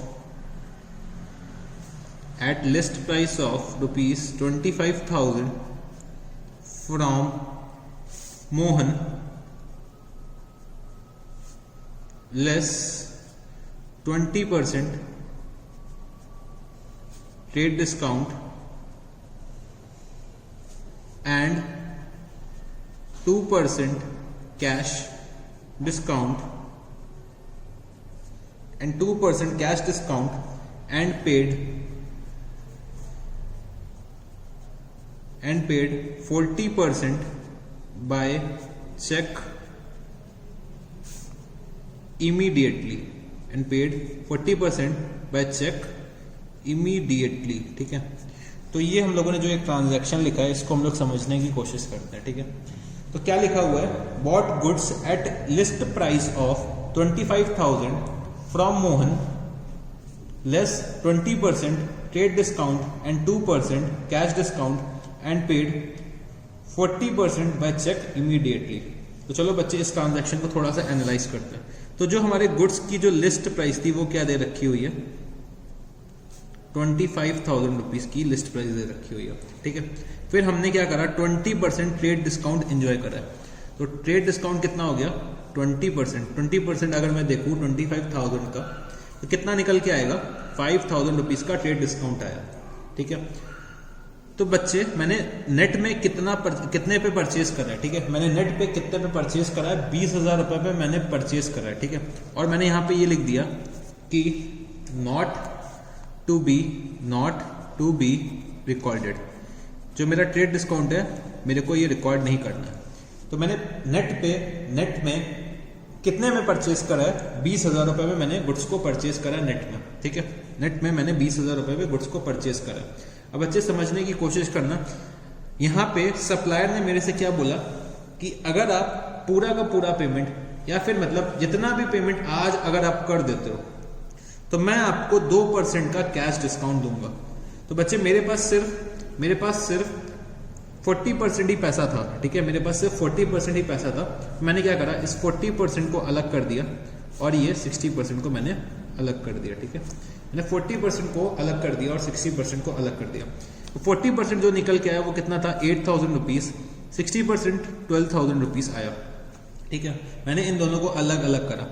अब मैंने क्या करा, 8,000 रुपए अगर मैं पे करता हूं, ठीक है, 8,000 रुपए अगर मैं पेमेंट करता हूं तो मेरे को 2% का कैश डिस्काउंट मिलेगा। ठीक है, अगर मैं 40% का पेमेंट करता हूं तो मेरे को 2% का कैश डिस्काउंट मिलेगा। तो मेरे को नेट में कितना पेमेंट करना होगा, -2%। तो मेरे को 2% का कैश डिस्काउंट किसने दिया, सप्लायर ने दिया। अगर 8,000 का 2% मैं निकालता हूं तो कितना निकल के आएगा, 160 रुपीज का मेरे को कैश डिस्काउंट मिला। तो नेट में मैंने कितना पेमेंट करा होगा, 7840। और जो ये पेमेंट करा है वो मैंने किस पे करा है, चेक के थ्रू करा है। ठीक है, मैंने जो ये पेमेंट करा है वो चेक के थ्रू करा है। और 12,000 रुपए का मैंने क्या करा है, क्रेडिट पे परचेस कर दिया। 12,000 रुपए का मैंने क्या करा है, क्रेडिट पे परचेस कर लिया। अब बच्चे अगर मैं इसकी जर्नल एंट्री पास करना चाहूँ तो क्या बनेगी, तो सबसे पहले हमें समझने की कोशिश करनी है जो हमने परचेज करी है वो कितने पे करी है, 20,000 रुपीज पे। ठीक है, 20,000 रुपीज पे मैंने परचेज करी है। ठीक है, इतना मैंने बैंक अकाउंट के थ्रू पेमेंट करा है, मतलब 7840 का मैंने बैंक अकाउंट के थ्रू पेमेंट करा है। 160 का सप्लायर ने मेरे को डिस्काउंट दिया है और 12,000 का मैंने अभी भी क्रेडिट पे परचेज करा है। तो बच्चे ये 4 चीजों को मेरे को अपने जर्नल एंट्री में इनकॉर्पोरेट करना है। तो अगर हम लोग इसको लिखना चाहें तो हम लोग इसको कैसे लिख सकते हैं, अपनी जर्नल एंट्री कैसे फ्रेम कर सकते हैं। तो बच्चे मैंने क्या करा, परचेज करिए। परचेज मेरे बिजनेस का एक्सपेंस होता है, तो एक्सपेंस जब इंक्रीज होगा तो हम उसको क्या करते थे, डेबिट। तो परचेज अकाउंट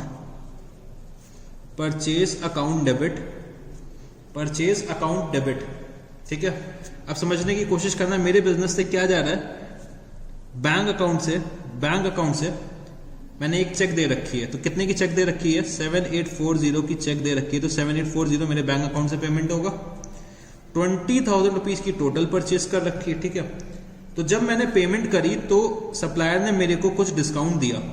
तो जो डिस्काउंट मेरे को रिसीव हुआ है वो मेरी क्या है, एक इनकम है। तो टू डिस्काउंट रिसीव्ड, अगर मेरी इनकम इंक्रीज हो रही है तो हम लोग क्या करते थे, क्रेडिट। तो टू डिस्काउंट रिसीव्ड कितना हो जाएगा, 160। ठीक है, और अभी मेरे को 12,000 का पेमेंट करना बाकी है। तो मेरी 12,000 रुपीज की क्या हो गई, एक लायबिलिटी क्रिएट हो गई। तो जब लायबिलिटी इंक्रीज होती तो हम लोग उसको क्या करते थे, क्रेडिट करते थे। ठीक है, तो मैंने यहां पे लिखा क्या, टू मोहन अकाउंट। ठीक है, टू मोहन अकाउंट, और कितने रुपए की लायबिलिटी है, 12,000 रुपीज की। ठीक है, 12,000 रुपीज की। तो बच्चे ये एक एग्जाम्पल के थ्रू हमने इसको समझने की कोशिश करी। ठीक है, एक एग्जाम्पल के थ्रू हमने कैश डिस्काउंट और ट्रेड डिस्काउंट दोनों ही समझने की कोशिश करी। तो चलो बच्चे एक और एग्जाम्पल करते हैं। ठीक है, एक और एग्जांपल करते हैं, तो मेरे साथ आप लोग नोट डाउन करिएगा।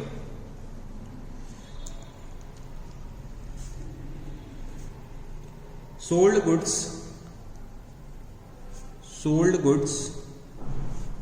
To Sonu, sold goods to Sonu for rupees 10,000, allowing him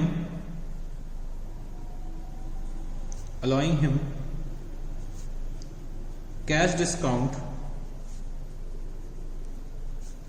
10% and trade discount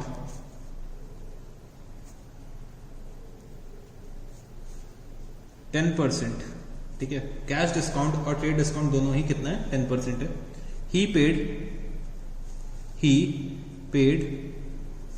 1/4 amount in cash।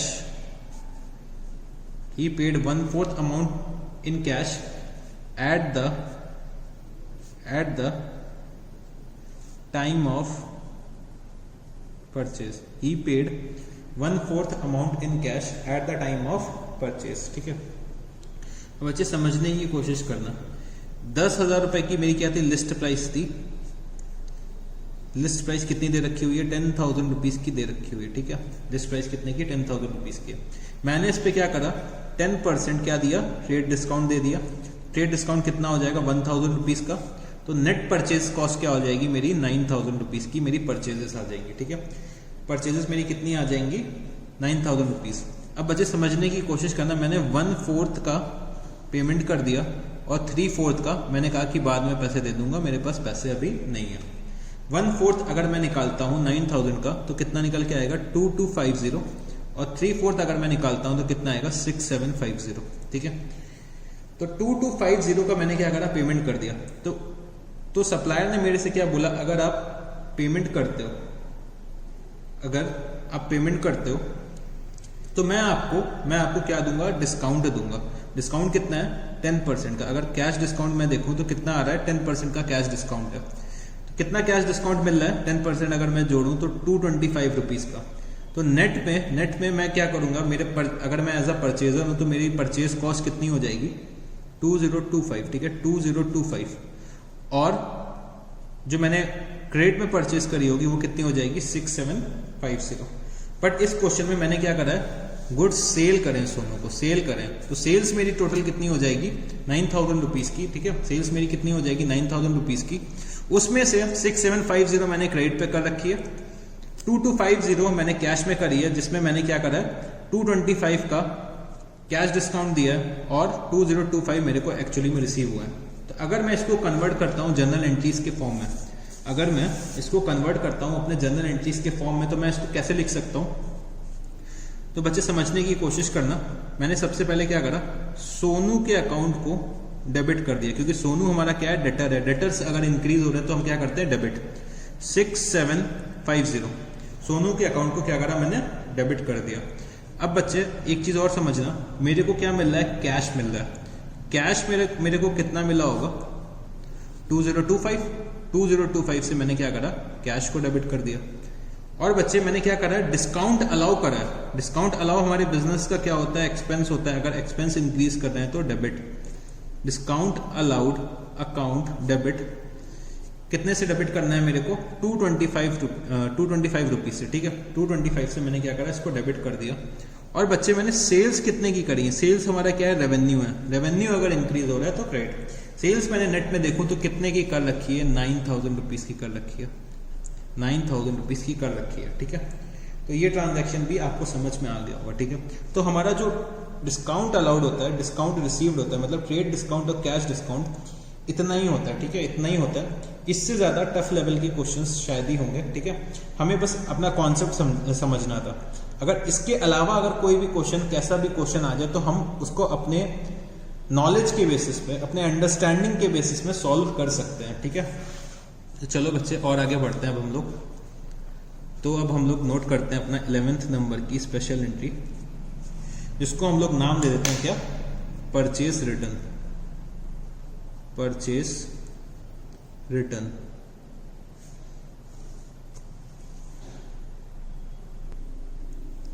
तो बच्चे परचेज रिटर्न, अब समझना ये मेरा बिजनेस है, ठीक है, ये मेरा बिजनेस है।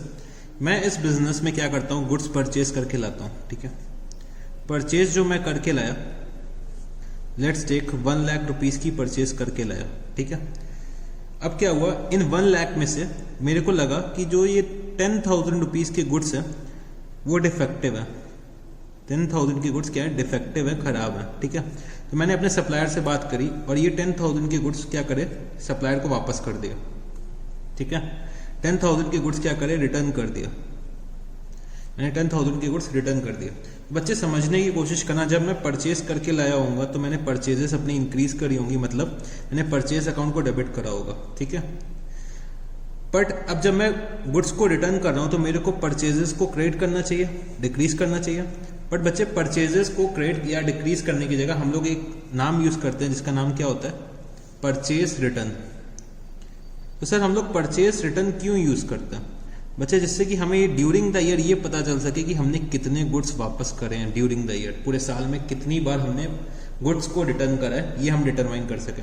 अगर हम यहाँ पे परचेजेस अकाउंट क्रेडिट कर देंगे तो बच्चे मेरे को ये कैसे पता चलेगा कि मैंने ड्यूरिंग द ईयर कितना परचेज किया और कितना वापस किया, वो मैं अलग अलग कैसे निकाल सकता हूँ। तो ड्यूरिंग द ईयर हो सकता है मैंने इतना टोटल परचेज किया, 1 लाख रुपए का परचेज किया, ठीक है, ये मेरे को पता चलेगा, और 10,000 का मैंने रिटर्न कर दिया, ये भी मेरे को अलग से पता चलेगा। जब मेरा ईयर एंड होगा मैं परचेज रिटर्न को ट्रांसफर कहाँ कर दूंगा, अपने परचेज के अकाउंट में। तो मेरे को नेट में परचेजेस तो वही रहेंगी ना। अगर मैं परचेजेस को यहाँ पे क्रेडिट कर दूं या फिर परचेज रिटर्न के अकाउंट में क्रेडिट करके परचेजेस के अकाउंट में at the end of the year transfer कर दूं, तो मेरी नेट में तो परचेजेस वही रहेंगी ना। इसीलिए हम लोग क्या करते हैं, परचेज रिटर्न को यूज करते हैं, जिससे कि हम लोगों को पता चल सके सेपरेटली कि हमने ड्यूरिंग द ईयर कितने गुड्स वापस करें।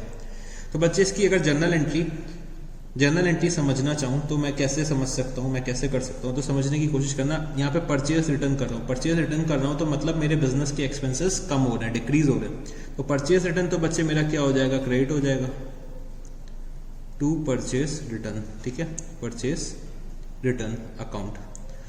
और डेबिट हम किसको करेंगे, अगर मैंने कैश में परचेज करी है तो मेरे को कैश वापस मिल जाएगा, और अगर मैंने क्रेडिट में परचेज करी तो मैं यहाँ पे क्या कर सकता हूँ, सप्लायर का नाम लिख सकता हूँ और उसको डेबिट कर सकता हूँ, ठीक है।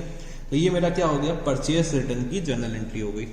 तो चलो बच्चे इसके बाद वाले ट्रांजैक्शन को भी अब हम लोग समझते हैं। तो इसके बाद का जो ट्रांजैक्शन है वो किससे रिलेटेड है, sales return. Sales return, sales return.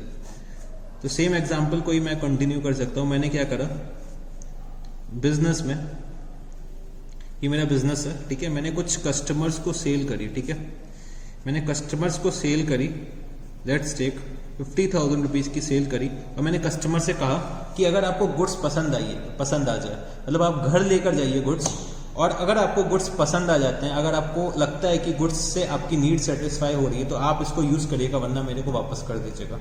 तो मैंने क्या करा, कस्टमर को सेल्स करी।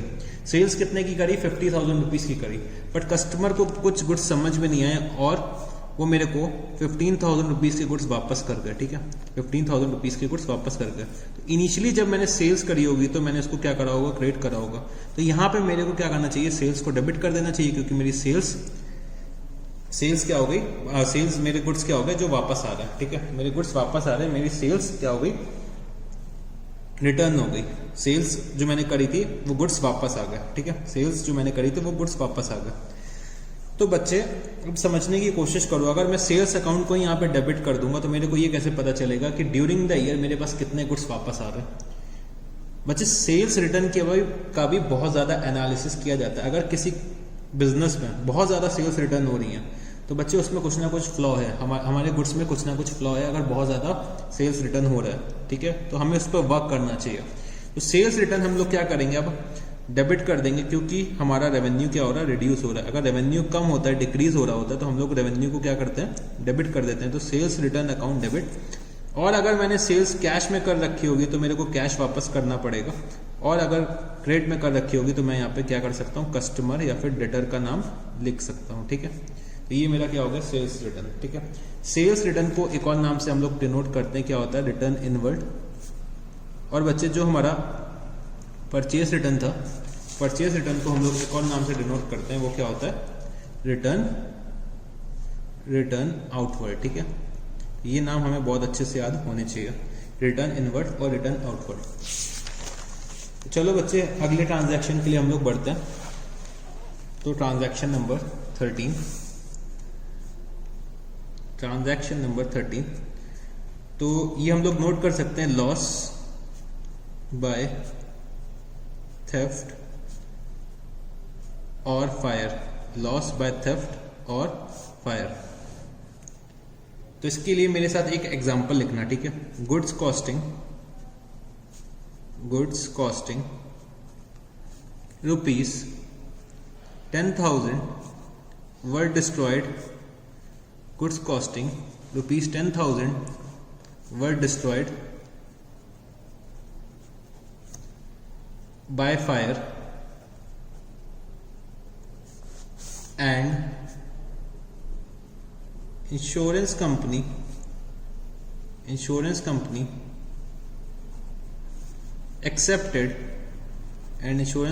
accepted 60% claim only. Goods costing rupees 10,000 were destroyed by fire and insurance company accepted 60% claim only. तो बच्चे मेरे क्या हुआ, मेरे गुड्स जो बिजनेस में थे, मेरे जो गुड्स थे बिजनेस में, ये मेरा बिजनेस है, यहाँ पे मेरा गोडाउन बना हुआ था, ठीक है। गोडाउन में कहीं आग लग गई, ठीक है, और मेरे कुछ गुड्स जल गए, ठीक है। गुड्स जल गए और मैंने अपने इन गुड्स का क्या करा रखा था, इंश्योरेंस करा रखा था। मेरे जो बिजनेस में गुड्स थे वो कुछ जल गए और मैंने इन गुड्स का क्या करा रखा था, इंश्योरेंस करा रखा था। तो बच्चे जो ये गुड्स जल के राख हो गए, ठीक है, गुड्स कुछ जल के राख हो गए, तो गुड्स की जो कॉस्ट थी वो कितनी थी, 10,000 रुपीज की थी, ठीक है। 10,000 रुपीज की क्या थी, कॉस्ट थी गुड्स की। और इंश्योरेंस कंपनी ने कहा कि हम आपको 60% क्लेम दे देंगे, 60% क्लेम दे देंगे, मतलब जितना भी आपको लॉस हुआ है उसको हमें 60% हम आपको पे कर देंगे, जितना भी आपको लॉस हुआ है उसका हम आपको कितना पे करेंगे, 60% पे कर देंगे। तो बच्चे मेरे यहाँ 10,000 के गुड्स जले, ठीक है, तो 10,000 में 60% इंश्योरेंस कंपनी ने अगर मेरे को दे दिया, मतलब 6,000 रुपीज अगर इंश्योरेंस कंपनी मेरे को दे देती है, तो मेरा लॉस, एक्चुअल लॉस कितना निकल के आएगा, 4,000 रुपीज का मेरा एक्चुअल लॉस होगा। तो अब मैं इसको अकाउंट फॉर कैसे करूंगा, इसको समझने की कोशिश करते हैं, ठीक है।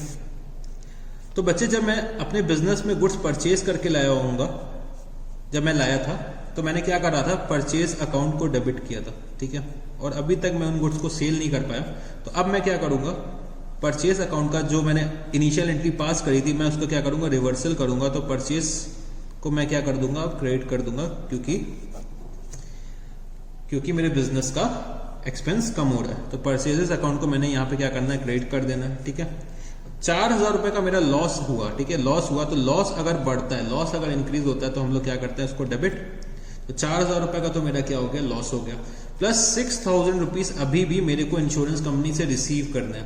तो 6,000 रुपीज से मेरे क्या हो जाएंगे, एसेट्स इंक्रीज हो जाएंगे। मेरा एक राइट क्रिएट हो गया इंश्योरेंस कंपनी के ऊपर कि मेरे को उनसे 6,000 रुपीज क्या करना है, रिसीव करना है। तो ये क्या कर देंगे, हम लोग डेबिट कर देंगे, क्योंकि हमारे एसेट्स इंक्रीज हो रहे हैं। तो बच्चे अगर इसको मैं अपनी जर्नल एंट्री के फॉर्म में लिखना चाहूं तो मैं इसको कैसे लिख सकता हूं, insurance company account debit loss by theft और फायर अकाउंट डेबिट, ठीक है। 6,000 रुपीज का क्या आ रहा है मेरे पास, इंश्योरेंस क्लेम आ रहा है। 4,000 रुपीज का मेरा लॉस हो गया, टू परचेज अकाउंट, ठीक है, टू परचेज अकाउंट कितना, 10,000 रुपीज। और अगर बच्चे मैंने क्या, इंश्योरेंस कंपनी से अगर कोई इंश्योरेंस पॉलिसी नहीं ले रखी होती तो बच्चे मेरा पूरा का पूरा 10,000 रुपीज का लॉस हो गया होता। मैंने इंश्योरेंस की पॉलिसी ले रखी है, इसीलिए मेरा लॉस कितना है, 4,000 रुपए का, ठीक है। अगर मैंने इंश्योरेंस की पॉलिसी नहीं ले रखी होती तो मेरा पूरा का पूरा लॉस कितना हो जाता, 10,000 रुपीज का मेरा पूरा का पूरा लॉस हो जाता, ठीक है। चलो बच्चे एक और ट्रांजैक्शन हम लोग डिस्कस करते हैं, transaction number 14, expenditure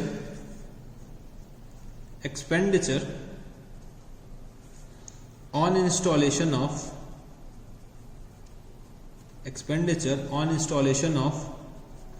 machinery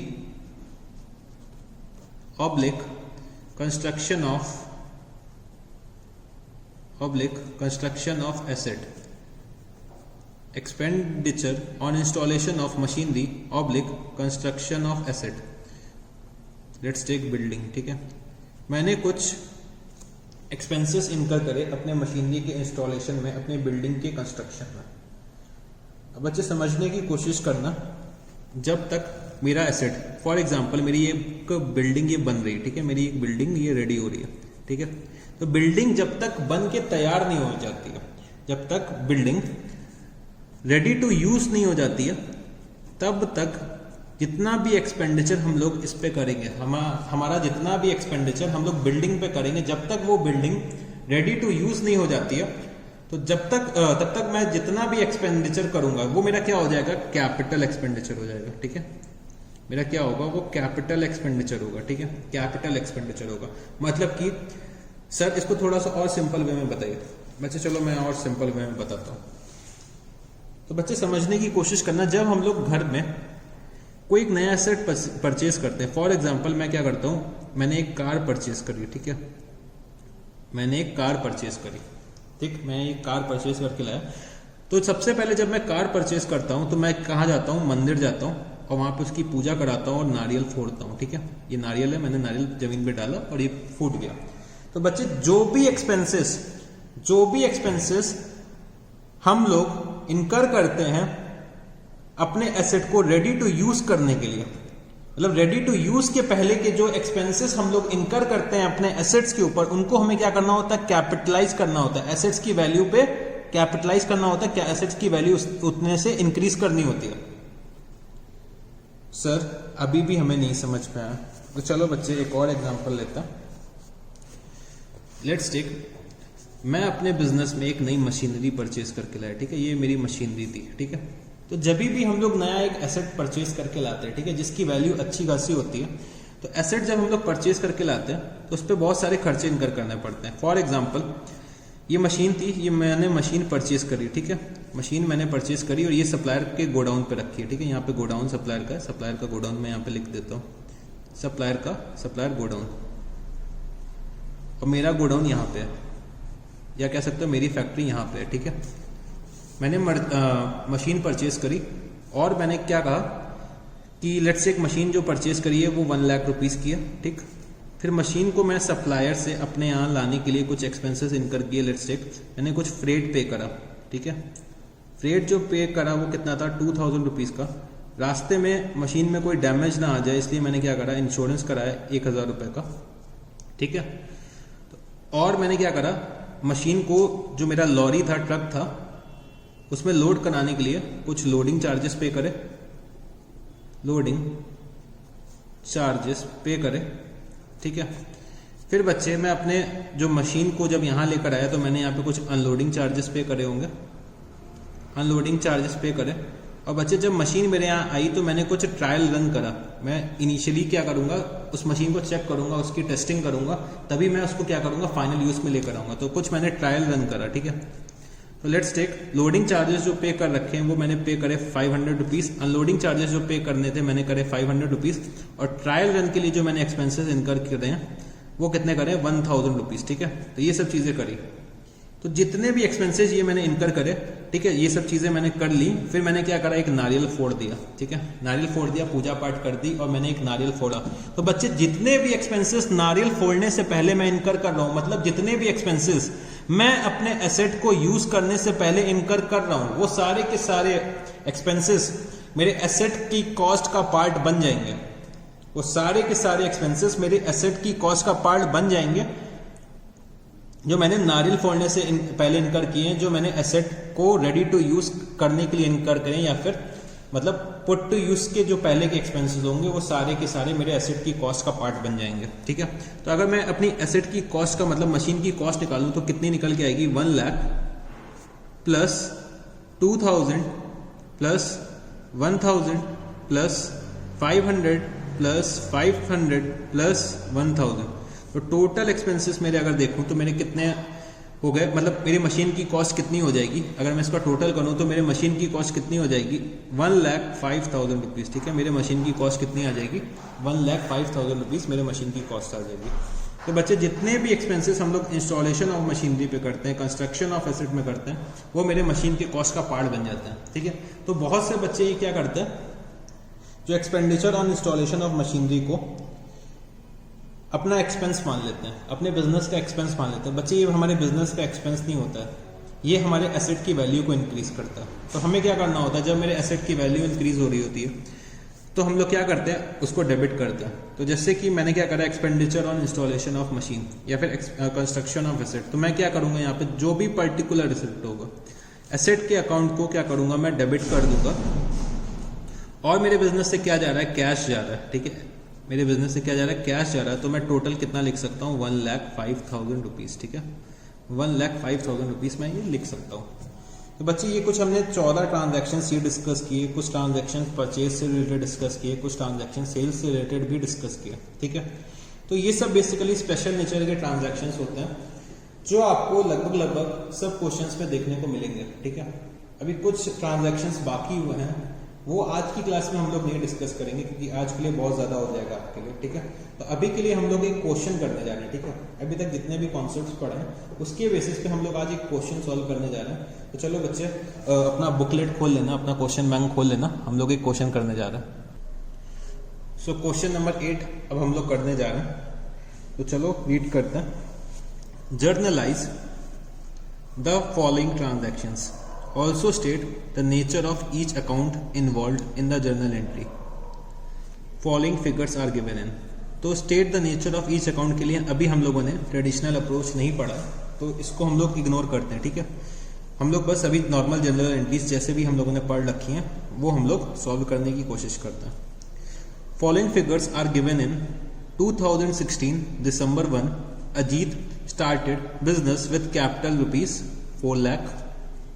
December 3rd, he withdrew cash for business from the bank, rupees 2,000.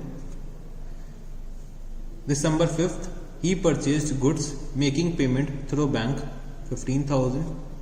He sold goods, rupees 16,000 and received payment through bank.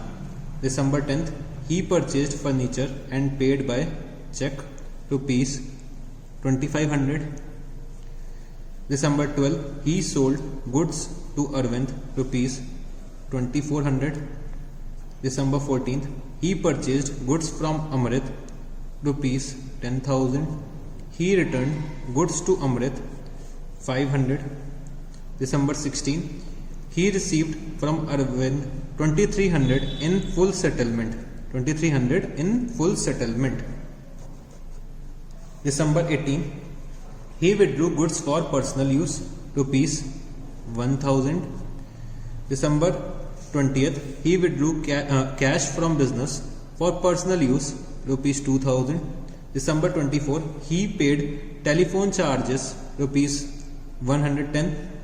December 26, he amount paid to Amrit in full settlement 9,450. December 31st, paid for stationery 200, rent 5,000 and salaries to staff 2,000. December 31st, goods distributed by way of free samples 2,000 rupees. ठीक है, तो ये सब चीज़ें, ये सब transactions दे रखे हुए हैं और क्वेश्चन हमसे क्या कहता है कि जर्नल एंट्रीज पास करके दिखा दीजिए। ठीक है, हमें क्या करना है, इस क्वेश्चन में जर्नल एंट्रीज पास करनी है। तो बहुत ही इजी सा क्वेश्चन है, जितने भी अभी हम लोगों ने स्पेशल नेचर के ट्रांजैक्शंस डिस्कस किए वही सब इसमें आ गए, इस क्वेश्चन में इनकॉर्पोरेट करके हमें इसका क्वेश्चन का सॉल्यूशन करना है। चलो बच्चे इस क्वेश्चन का सॉल्यूशन करते हैं, इसको सॉल्व करने की कोशिश करते हैं। तो हमारा जो ये क्वेश्चन नंबर कौन सा है, क्वेश्चन नंबर 8। ठीक है, क्वेश्चन नंबर 8 को हम लोग सॉल्व करने जा रहे हैं। तो अब हम लोग यहाँ पे लिख सकते हैं कैसे हमें सॉल्व करना है एग्जाम में। तो इन द बुक्स ऑफ, किसकी बुक्स में अकाउंटिंग कर रहे हैं हम लोग, आजित। इन द बुक्स ऑफ आजित, ठीक है, journal entries, in the books of Ajit journal entries. और क्विकली आप लोग मेरे साथ इसका फॉर्मेट बना लीजिए, इसका फॉर्मेट ड्रॉ कर लीजिए। सो आप लोगों ने इसका फॉर्मेट ड्रॉ कर लिया होगा, ठीक है। तो चलो बच्चे हम लोग इसको सॉल्व करते हैं। जैसे कि हमें एक्सपेक्टेशंस होती है, एग्जामिनर को एक्सपेक्टेशंस होती हैं कि हमें इस क्वेश्चन को किस तरीके से सॉल्व करना है, तो हम लोग इस क्वेश्चन को वैसे ही सॉल्व करेंगे, ठीक है। तो डेट में अगर मैं लिखता हूँ 2016 का क्वेश्चन है, ठीक है। सबसे पहला जो मेरा ट्रांजैक्शन है उसको मैं रिकॉर्ड करता हूँ। तो December 1st, मैंने यहाँ पे लिखा December 1st, Ajit started business with capital ₹4 lakh. अब बच्चे समझने की कोशिश करना, अगर आपने सेकंड नंबर का ट्रांजैक्शन पढ़ा होगा कि ही withdrew cash for business from the bank ₹2000।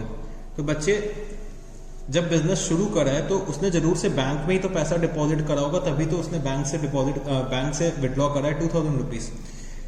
तो Ajit started business with capital मतलब 4 लाख रुपीज उसने क्या करा होगा, बैंक में डिपॉजिट करा होगा, कैश में नहीं करा होगा। अगर कैश में किया होता तो सेकंड नंबर जो December 3rd का ट्रांजैक्शन है वो नहीं हो रहा होता। तो हमें क्या करना है, जो वो अपने बिजनेस में कैपिटल लेकर आए वो बैंक अकाउंट में रिकॉर्ड कर दिए, ठीक है। तो बैंक का बैलेंस इंक्रीज कर रहा होगा, तो bank account debit to capital account, bank account debit to capital account. और मैंने यहाँ पे नरेशन क्या लिख दिया, बीइंग बिजनेस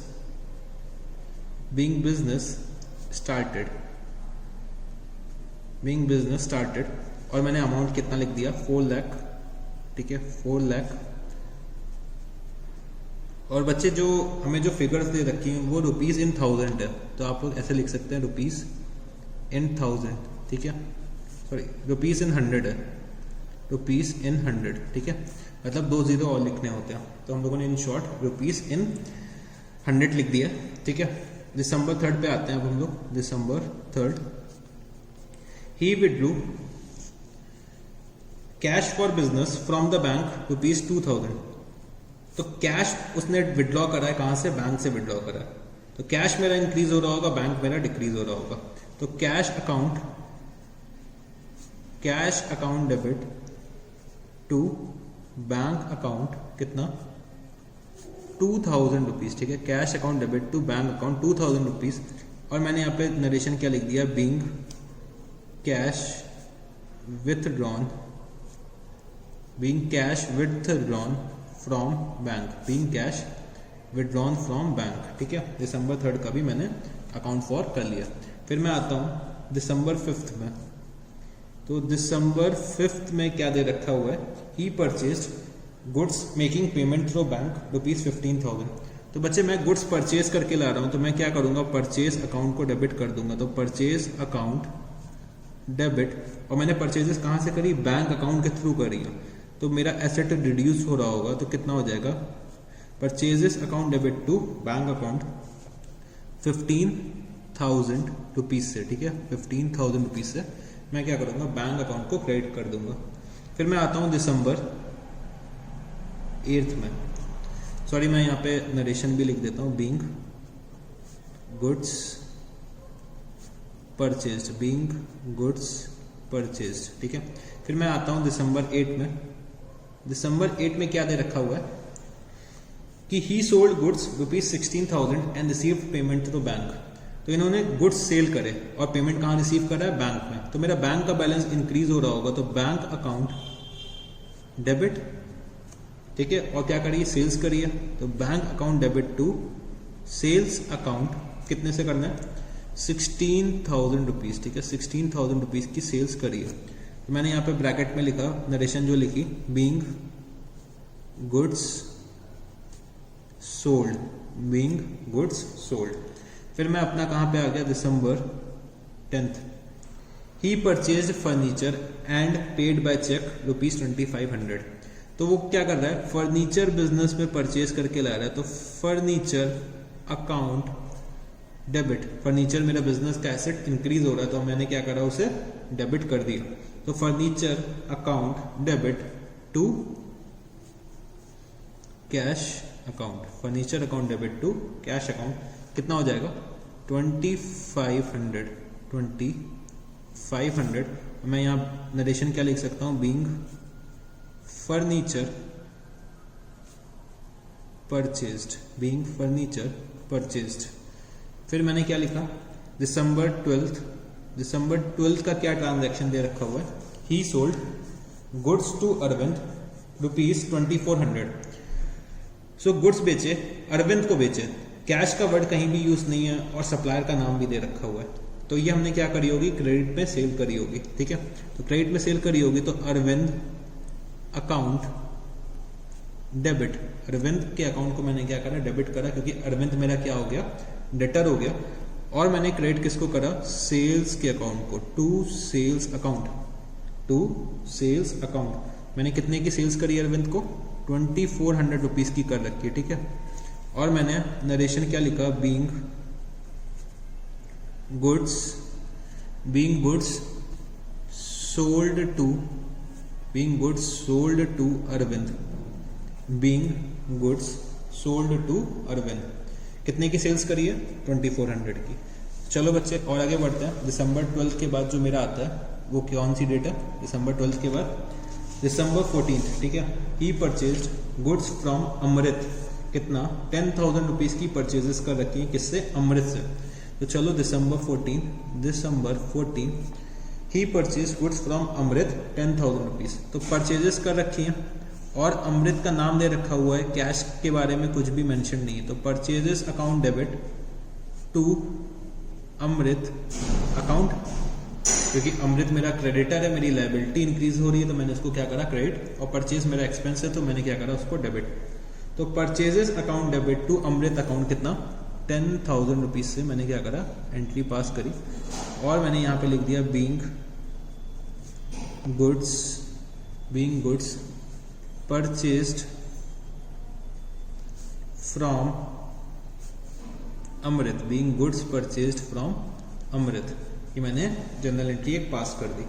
फिर मैं जब दिसंबर 15 में आया, दिसंबर 15 को मैं जब आया तो मेरे को पता चला कि कुछ गुड्स अमृत ने मेरे को रिटर्न कर दिए। तो ही रिटर्न गुड्स टू अमृत, मैंने गुड्स अमृत को रिटर्न कर दिया। तो ही रिटर्न गुड्स टू अमृत, कितना, ₹500 की गुड्स मैंने अमृत को वापस कर दिया। तो बच्चे जब वापस करता हूं तो मैं क्या करता हूं, परचेज रिटर्न अकाउंट को क्रेडिट करता हूं। अमृत को तो मैं डेबिट कर दूंगा, क्योंकि मेरी लायबिलिटी का क्या हो रही है, डिक्रीज हो रही है। तो लायबिलिटी जब डिक्रीज होती है तो हम क्या करते हैं, उसे डेबिट, और मैंने क्रेडिट किसको कर दिया, टू परचेज रिटर्न अकाउंट को मैंने क्या करा, क्रेडिट कर दिया। तो कितने से मैं करूंगा क्रेडिट, ₹500 से मैंने इसको क्रेडिट कर दिया। और ब्रैकेट में मैंने क्या लिख दिया, बीइंग गुड्स रिटर्न। फिर दिसंबर 15 के बाद मैं आ गया दिसंबर 16 में। ठीक है, दिसंबर 16 ही received from Arvind ₹23 in full settlement. बच्चे मैंने सेल्स कितनी अरविंद को कर रखी थी, ₹2400 की। ठीक है, मैंने सेल्स कितनी करी थी, 2400 की, और मेरे को फुल सेटलमेंट पे ₹2300 मिल रहा है। मतलब मैंने ₹100 का डिस्काउंट मैंने अलाउ करा होगा। ठीक है, ₹100 का मैंने डिस्काउंट अलाउ करा होगा। तो बच्चे अगर मैं इसकी एंट्री पास करना चाहूँ तो मैं कैसे लिख सकता हूँ, मैंने लिखा बैंक अकाउंट डेबिट, मेरे को कितना रिसीव हो रहा है, मेरे को रिसीव हो रहा है ₹2300 का, मेरे को रिसीव हो रहा है। ठीक है, 2300 अमाउंट मेरे को रिसीव हो रहा है। और बच्चे मैंने ₹100 का डिस्काउंट अलाउ करा है। तो डिस्काउंट जब मैं अलाउ करता हूं तो मेरा एक्सपेंस इंक्रीज हो रहा होगा। डिस्काउंट अलाउड अकाउंट डेबिट, कितने से, ₹100 से। और अरविंद से जो मेरे को टोटल रिसीव करना था वो कितना हुआ था, 2400। ठीक है, वो मैंने क्या कर दिया, क्रेडिट। अब मैं अगर नरेशन लिखना चाहूं तो मैं क्या लिख सकता हूं, बीइंग अमाउंट रिसीव्ड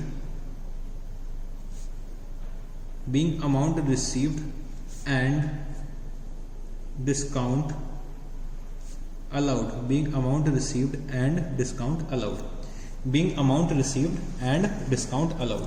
चलो बच्चे और हम लोग आगे बढ़ते हैं, थोड़ा सा और सॉल्व करने की कोशिश करते हैं।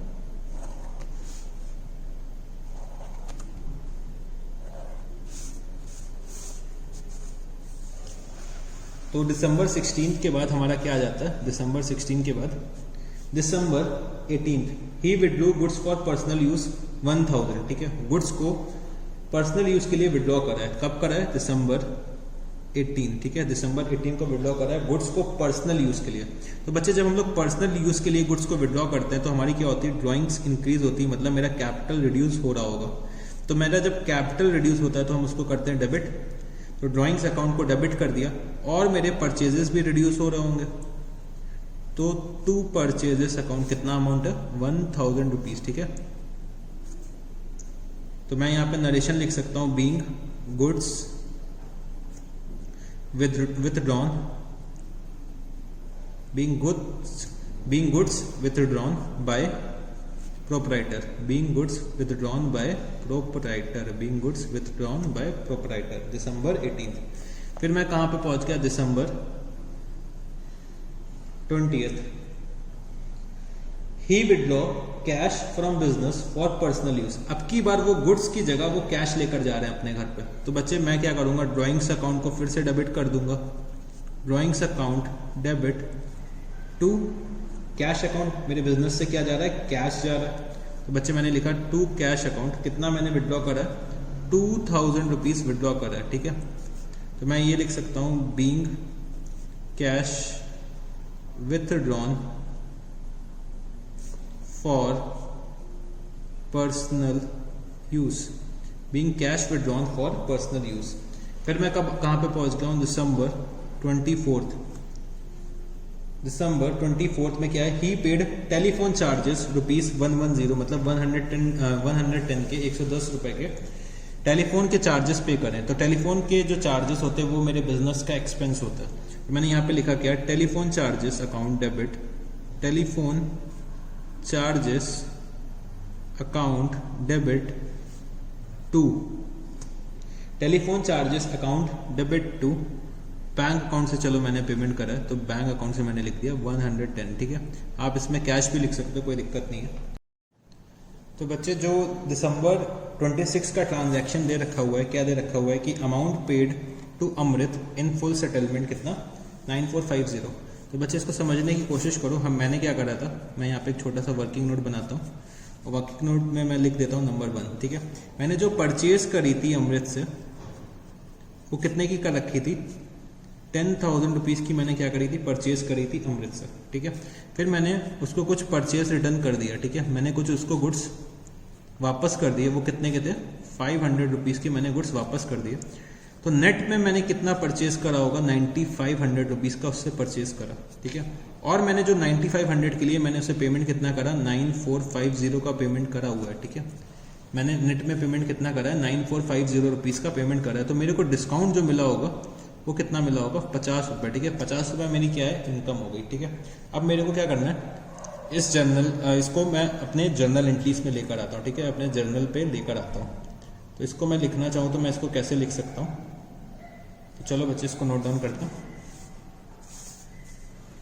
दिसंबर 26, ठीक है, दिसंबर 26। और मैंने क्या करा, अमृत को पेमेंट करा है। तो अमृत मेरी क्या थी, लायबिलिटी थी, मेरा क्रेडिटर था, मेरी लायबिलिटी थी। लायबिलिटी क्या हो रही है, डिक्रीज हो रही है। तो अमृत को मैंने क्या करा, डेबिट, अमृत अकाउंट डेबिट, ठीक है। मेरे बिजनेस से क्या जा रहा होगा, कैश जा रहा होगा या फिर मैंने बैंक के थ्रू पेमेंट करा होगा। तो चलो मैंने माना कि मैंने बैंक के थ्रू पेमेंट कर रखा है, तो Amrit account debit to bank account. और मेरे को कुछ डिस्काउंट मिला है तो to discount received account, to discount received account, ठीक है। तो अमृत को पेमेंट करना था 9500 रुपीज का, मैंने पेमेंट कितना करा, 9450 का, और मेरे को डिस्काउंट कितना मिल गया, 50 रुपीज का, ठीक है। और मैंने एक नरेशन लिख दी, क्या, being amount paid and discount received, being amount paid and discount received कब, दिसंबर 26 को, ठीक है। फिर चलो हम लोग दिसंबर 31 पे आते हैं। दिसंबर 31, paid for stationery ₹200 and rent ₹5000 and salaries to staff ₹2000। अब बच्चे एक चीज मेरे को और बतानी है आप लोगों को। बहुत से बच्चे क्या कहते हैं कि सर स्टेशनरी को हम लोग कैपिटलाइज क्यों नहीं करते। तो मैंने बच्चे से पूछा, बच्चे क्यों हम लोग इसको कैपिटलाइज करना चाहिए। तो बच्चे ने मेरे से बोला सर हम लोग एक स्टेपलर खरीद के लाते हैं, ठीक है, एक स्टेपलर ऐसा कुछ होता है, खरीद के लाते हैं। तो जो स्टेपलर होता है हमारा वो हम लोग सालों साल तक यूज करते हैं, ठीक है। हम लोग एक कैलकुलेटर जो परचेज करके लाते हैं वो हम लोग सालों साल तक यूज करते हैं, तो इसका बेनिफिट हम लोग कई सालों तक इंजॉय करते हैं। जो हम लोग स्टेपलर होता है, हमारा जो कैलकुलेटर होता है, और भी बहुत से इक्विपमेंट्स जो ऑफिस में यूज करते हैं, उनका बेनिफिट तो हम लोग कई सालों तक यूज करते हैं। हमारे यहाँ तो एक बार कैलकुलेटर परचेज कर लिया जाता है, एक बार स्टेपलर परचेज कर लिया जाता है, वो तो सालों साल चलता है। तो बच्चे बात समझने की कोशिश करना, जो हमारा कैलकुलेटर होता है वो मैक्सिमम 150-200 रुपीज़ का आता है, ठीक है। स्टेपलर जो होता है 50-60 रुपीज़ का आता है, ठीक है। उसका बेनिफिट नो डाउट आप लोग कई सालों तक एंजॉय करते हो। बट बच्चे 150-200 रुपये की चीज़ को अगर मैं अपना एसेट बना लूंगा, तो बच्चे एक कॉन्सेप्ट हमने पढ़ रखा था मटेरियलिटी का, वो इफेक्ट नहीं करेगा। मटेरियलिटी का कॉन्सेप्ट हमारा इफेक्ट नहीं करेगा। तो हमें अपने मटेरियलिटी के कॉन्सेप्ट को ध्यान में रख के चलना होता है, ठीक है। मटेरियलिटी के कॉन्सेप्ट को ध्यान में रख के चलना होता है कि जो हमारे इतने छोटे एक्सपेंडिचर्स होते हैं, इनको हम लोग अगर एसेट बना लेंगे तो हमारे लिए आगे चल के अकाउंटिंग में बहुत ज़्यादा दिक्कतें आने वाली हैं। तो इनको हम लोग क्या करते हैं, अपने एक्सपेंसेस में लिख के राइट ऑफ करके ख़त्म कर देते हैं, ठीक है। इसको हम लोग अपने एक्सपेंसेस में लिख के राइट ऑफ करके ख़त्म कर देते हैं। इसको हम लोग अपने बिजनेस का एसेट नहीं बनाते, क्योंकि इसका अमाउंट इतना छोटा होता है कि हम लोग इसे अपना एसेट नहीं बना सकते हैं, ठीक है। तो चलो अब हम लोग इसकी अकाउंटिंग एंट्री भी कर लेते हैं। तो अकाउंटिंग एंट्री क्या बनेगी, स्टेशनरी अकाउंट डेबिट। स्टेशनरी के अकाउंट को मैंने क्या करा, डेबिट, क्योंकि स्टेशनरी मेरा क्या है, एक्सपेंस है। Rent account debit, rent account debit, ठीक है। सैलरीज अकाउंट डेबिट, ठीक है। ये सब मेरे क्या है, बिजनेस के एक्सपेंसेस है। एक्सपेंसेस इंक्रीज होते हैं तो मैं क्या करता हूँ, डेबिट करता हूँ। तो मैंने यहाँ पे लिखा स्टेशनरी के लिए 200 रुपीज़, और रेंट के लिए 5000 रुपीज़, सैलरी के लिए मैंने लिखा 2000 रुपीज़, और मैंने इसको क्या लिख दिया यहाँ पे, टू बैंक अकाउंट। मैंने माना कि मैंने किससे पेमेंट करा, बैंक से पेमेंट करा।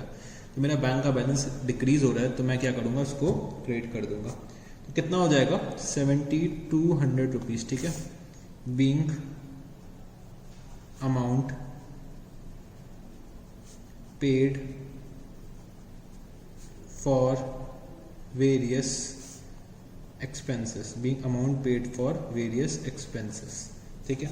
फिर जो मेरा लास्ट जो एंट्री बची वो मेरे को और नोट डाउन करनी है, December 31, ठीक है। December 31 की जो लास्ट एंट्री है वो क्या है, goods distributed by way of free samples ₹2000, ठीक है। तो 2000 के जो गुड्स थे वो मैंने एज अ सैंपल डिस्ट्रीब्यूट कर दिया।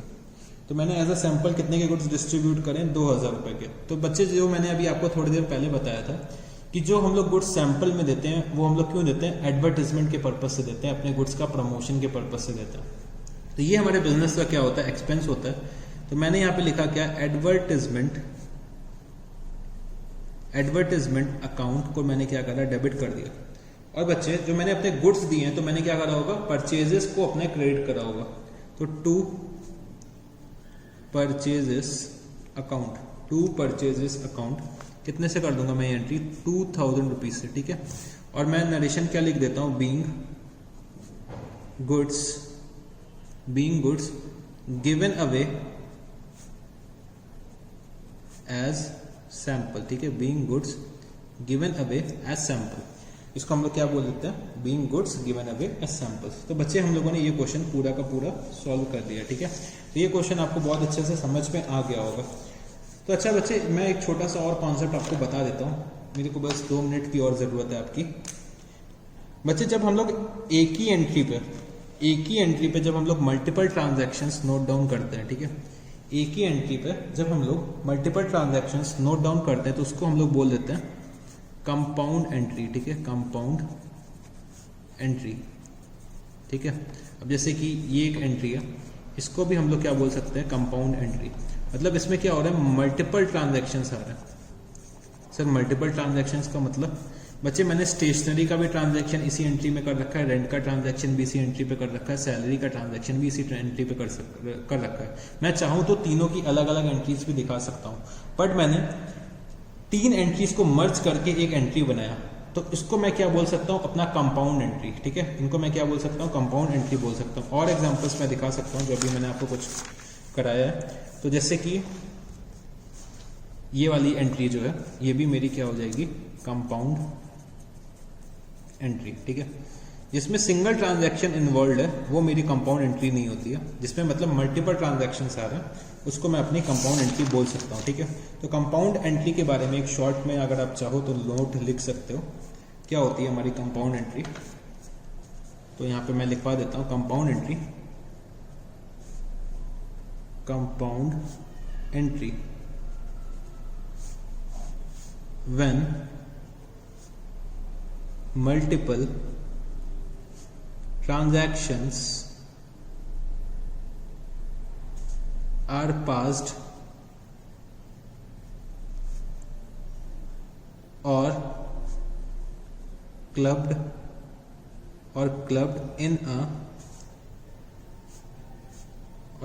in a single entry it is called compound entry. It is called compound entry. ठीक है, when multiple transactions are passed or clubbed in a single entry it is called compound entry. ठीक है, तो आज के लिए बच्चे हम लोग इतना ही रखते हैं। तो आज के लिए जो जो चीज़ें हम लोगों ने पढ़ रखी हैं, क्या क्या पढ़ा हम लोगों ने, जर्नल के फॉर्मेट को समझा, ये समझा कि हम लोगों को नरेशंस लिखनी होती हैं, कुछ स्पेशल नेचर के ट्रांजैक्शन समझे, कुछ ट्रांजैक्शन परचेज से रिलेटेड, सेल से रिलेटेड समझे, और हमने एक क्वेश्चन भी सॉल्व किया। ठीक है, तो सर क्या आज हम लोगों के लिए कोई होमवर्क नहीं है? बच्चे है, आज के लिए आपके लिए कुछ होमवर्क भी है मेरे पास। तो आप लोगों को जो होमवर्क है वो क्या है, क्वेश्चन नंबर 8 को खुद से एक बार रीट्राई करना है।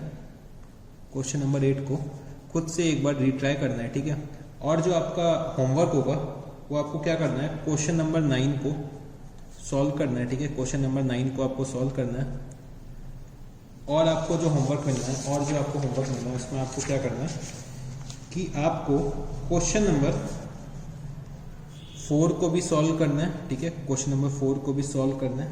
ठीक है, और मेरे को आपको क्या होमवर्क देना है, आपको होमवर्क मैं और दे सकता हूँ, क्वेश्चन नंबर 7 भी आपको एक बार सॉल्व करना है। ठीक है, इतने क्वेश्चंस आज आपके लिए क्या है, होमवर्क में है। आपको ये सारे क्वेश्चंस ट्राई करने हैं। ठीक है, जितने भी कॉन्सेप्ट्स मैंने अभी तक पढ़ाए हैं उसके बेसिस पे आप ये सारे के सारे क्वेश्चन सॉल्व कर सकते हो।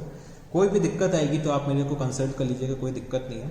नेक्स्ट क्लास में भी हम लोग और क्वेश्चन सॉल्व करेंगे। ठीक है, तो हमें इंश्योर करना है जितने भी ये क्वेश्चंस मैं सॉल्व करूंगा, ठीक है, प्रॉपर फॉर्मेट में मेरे को सॉल्व करना है विथ नरेशंस। ठीक है, हमें प्रैक्टिस करनी है एग्जाम्स के लिए, तो हमें थोड़ा सा उस आदत में आना है। ठीक है, हमें नरेशंस लिखना है, हमें उसको फॉर्मेट में करना है, हमें बिल्कुल प्रॉपर फॉर्मेट में, मतलब बिल्कुल प्रॉपर प्रेजेंटेशन में क्वेश्चन को सॉल्व करना है। ठीक है, तो चलो बच्चे आज के लिए हम लोग इतना ही रखते हैं। ठीक है, so good night, tata, see you, शब बखैर, फिर मिलता है।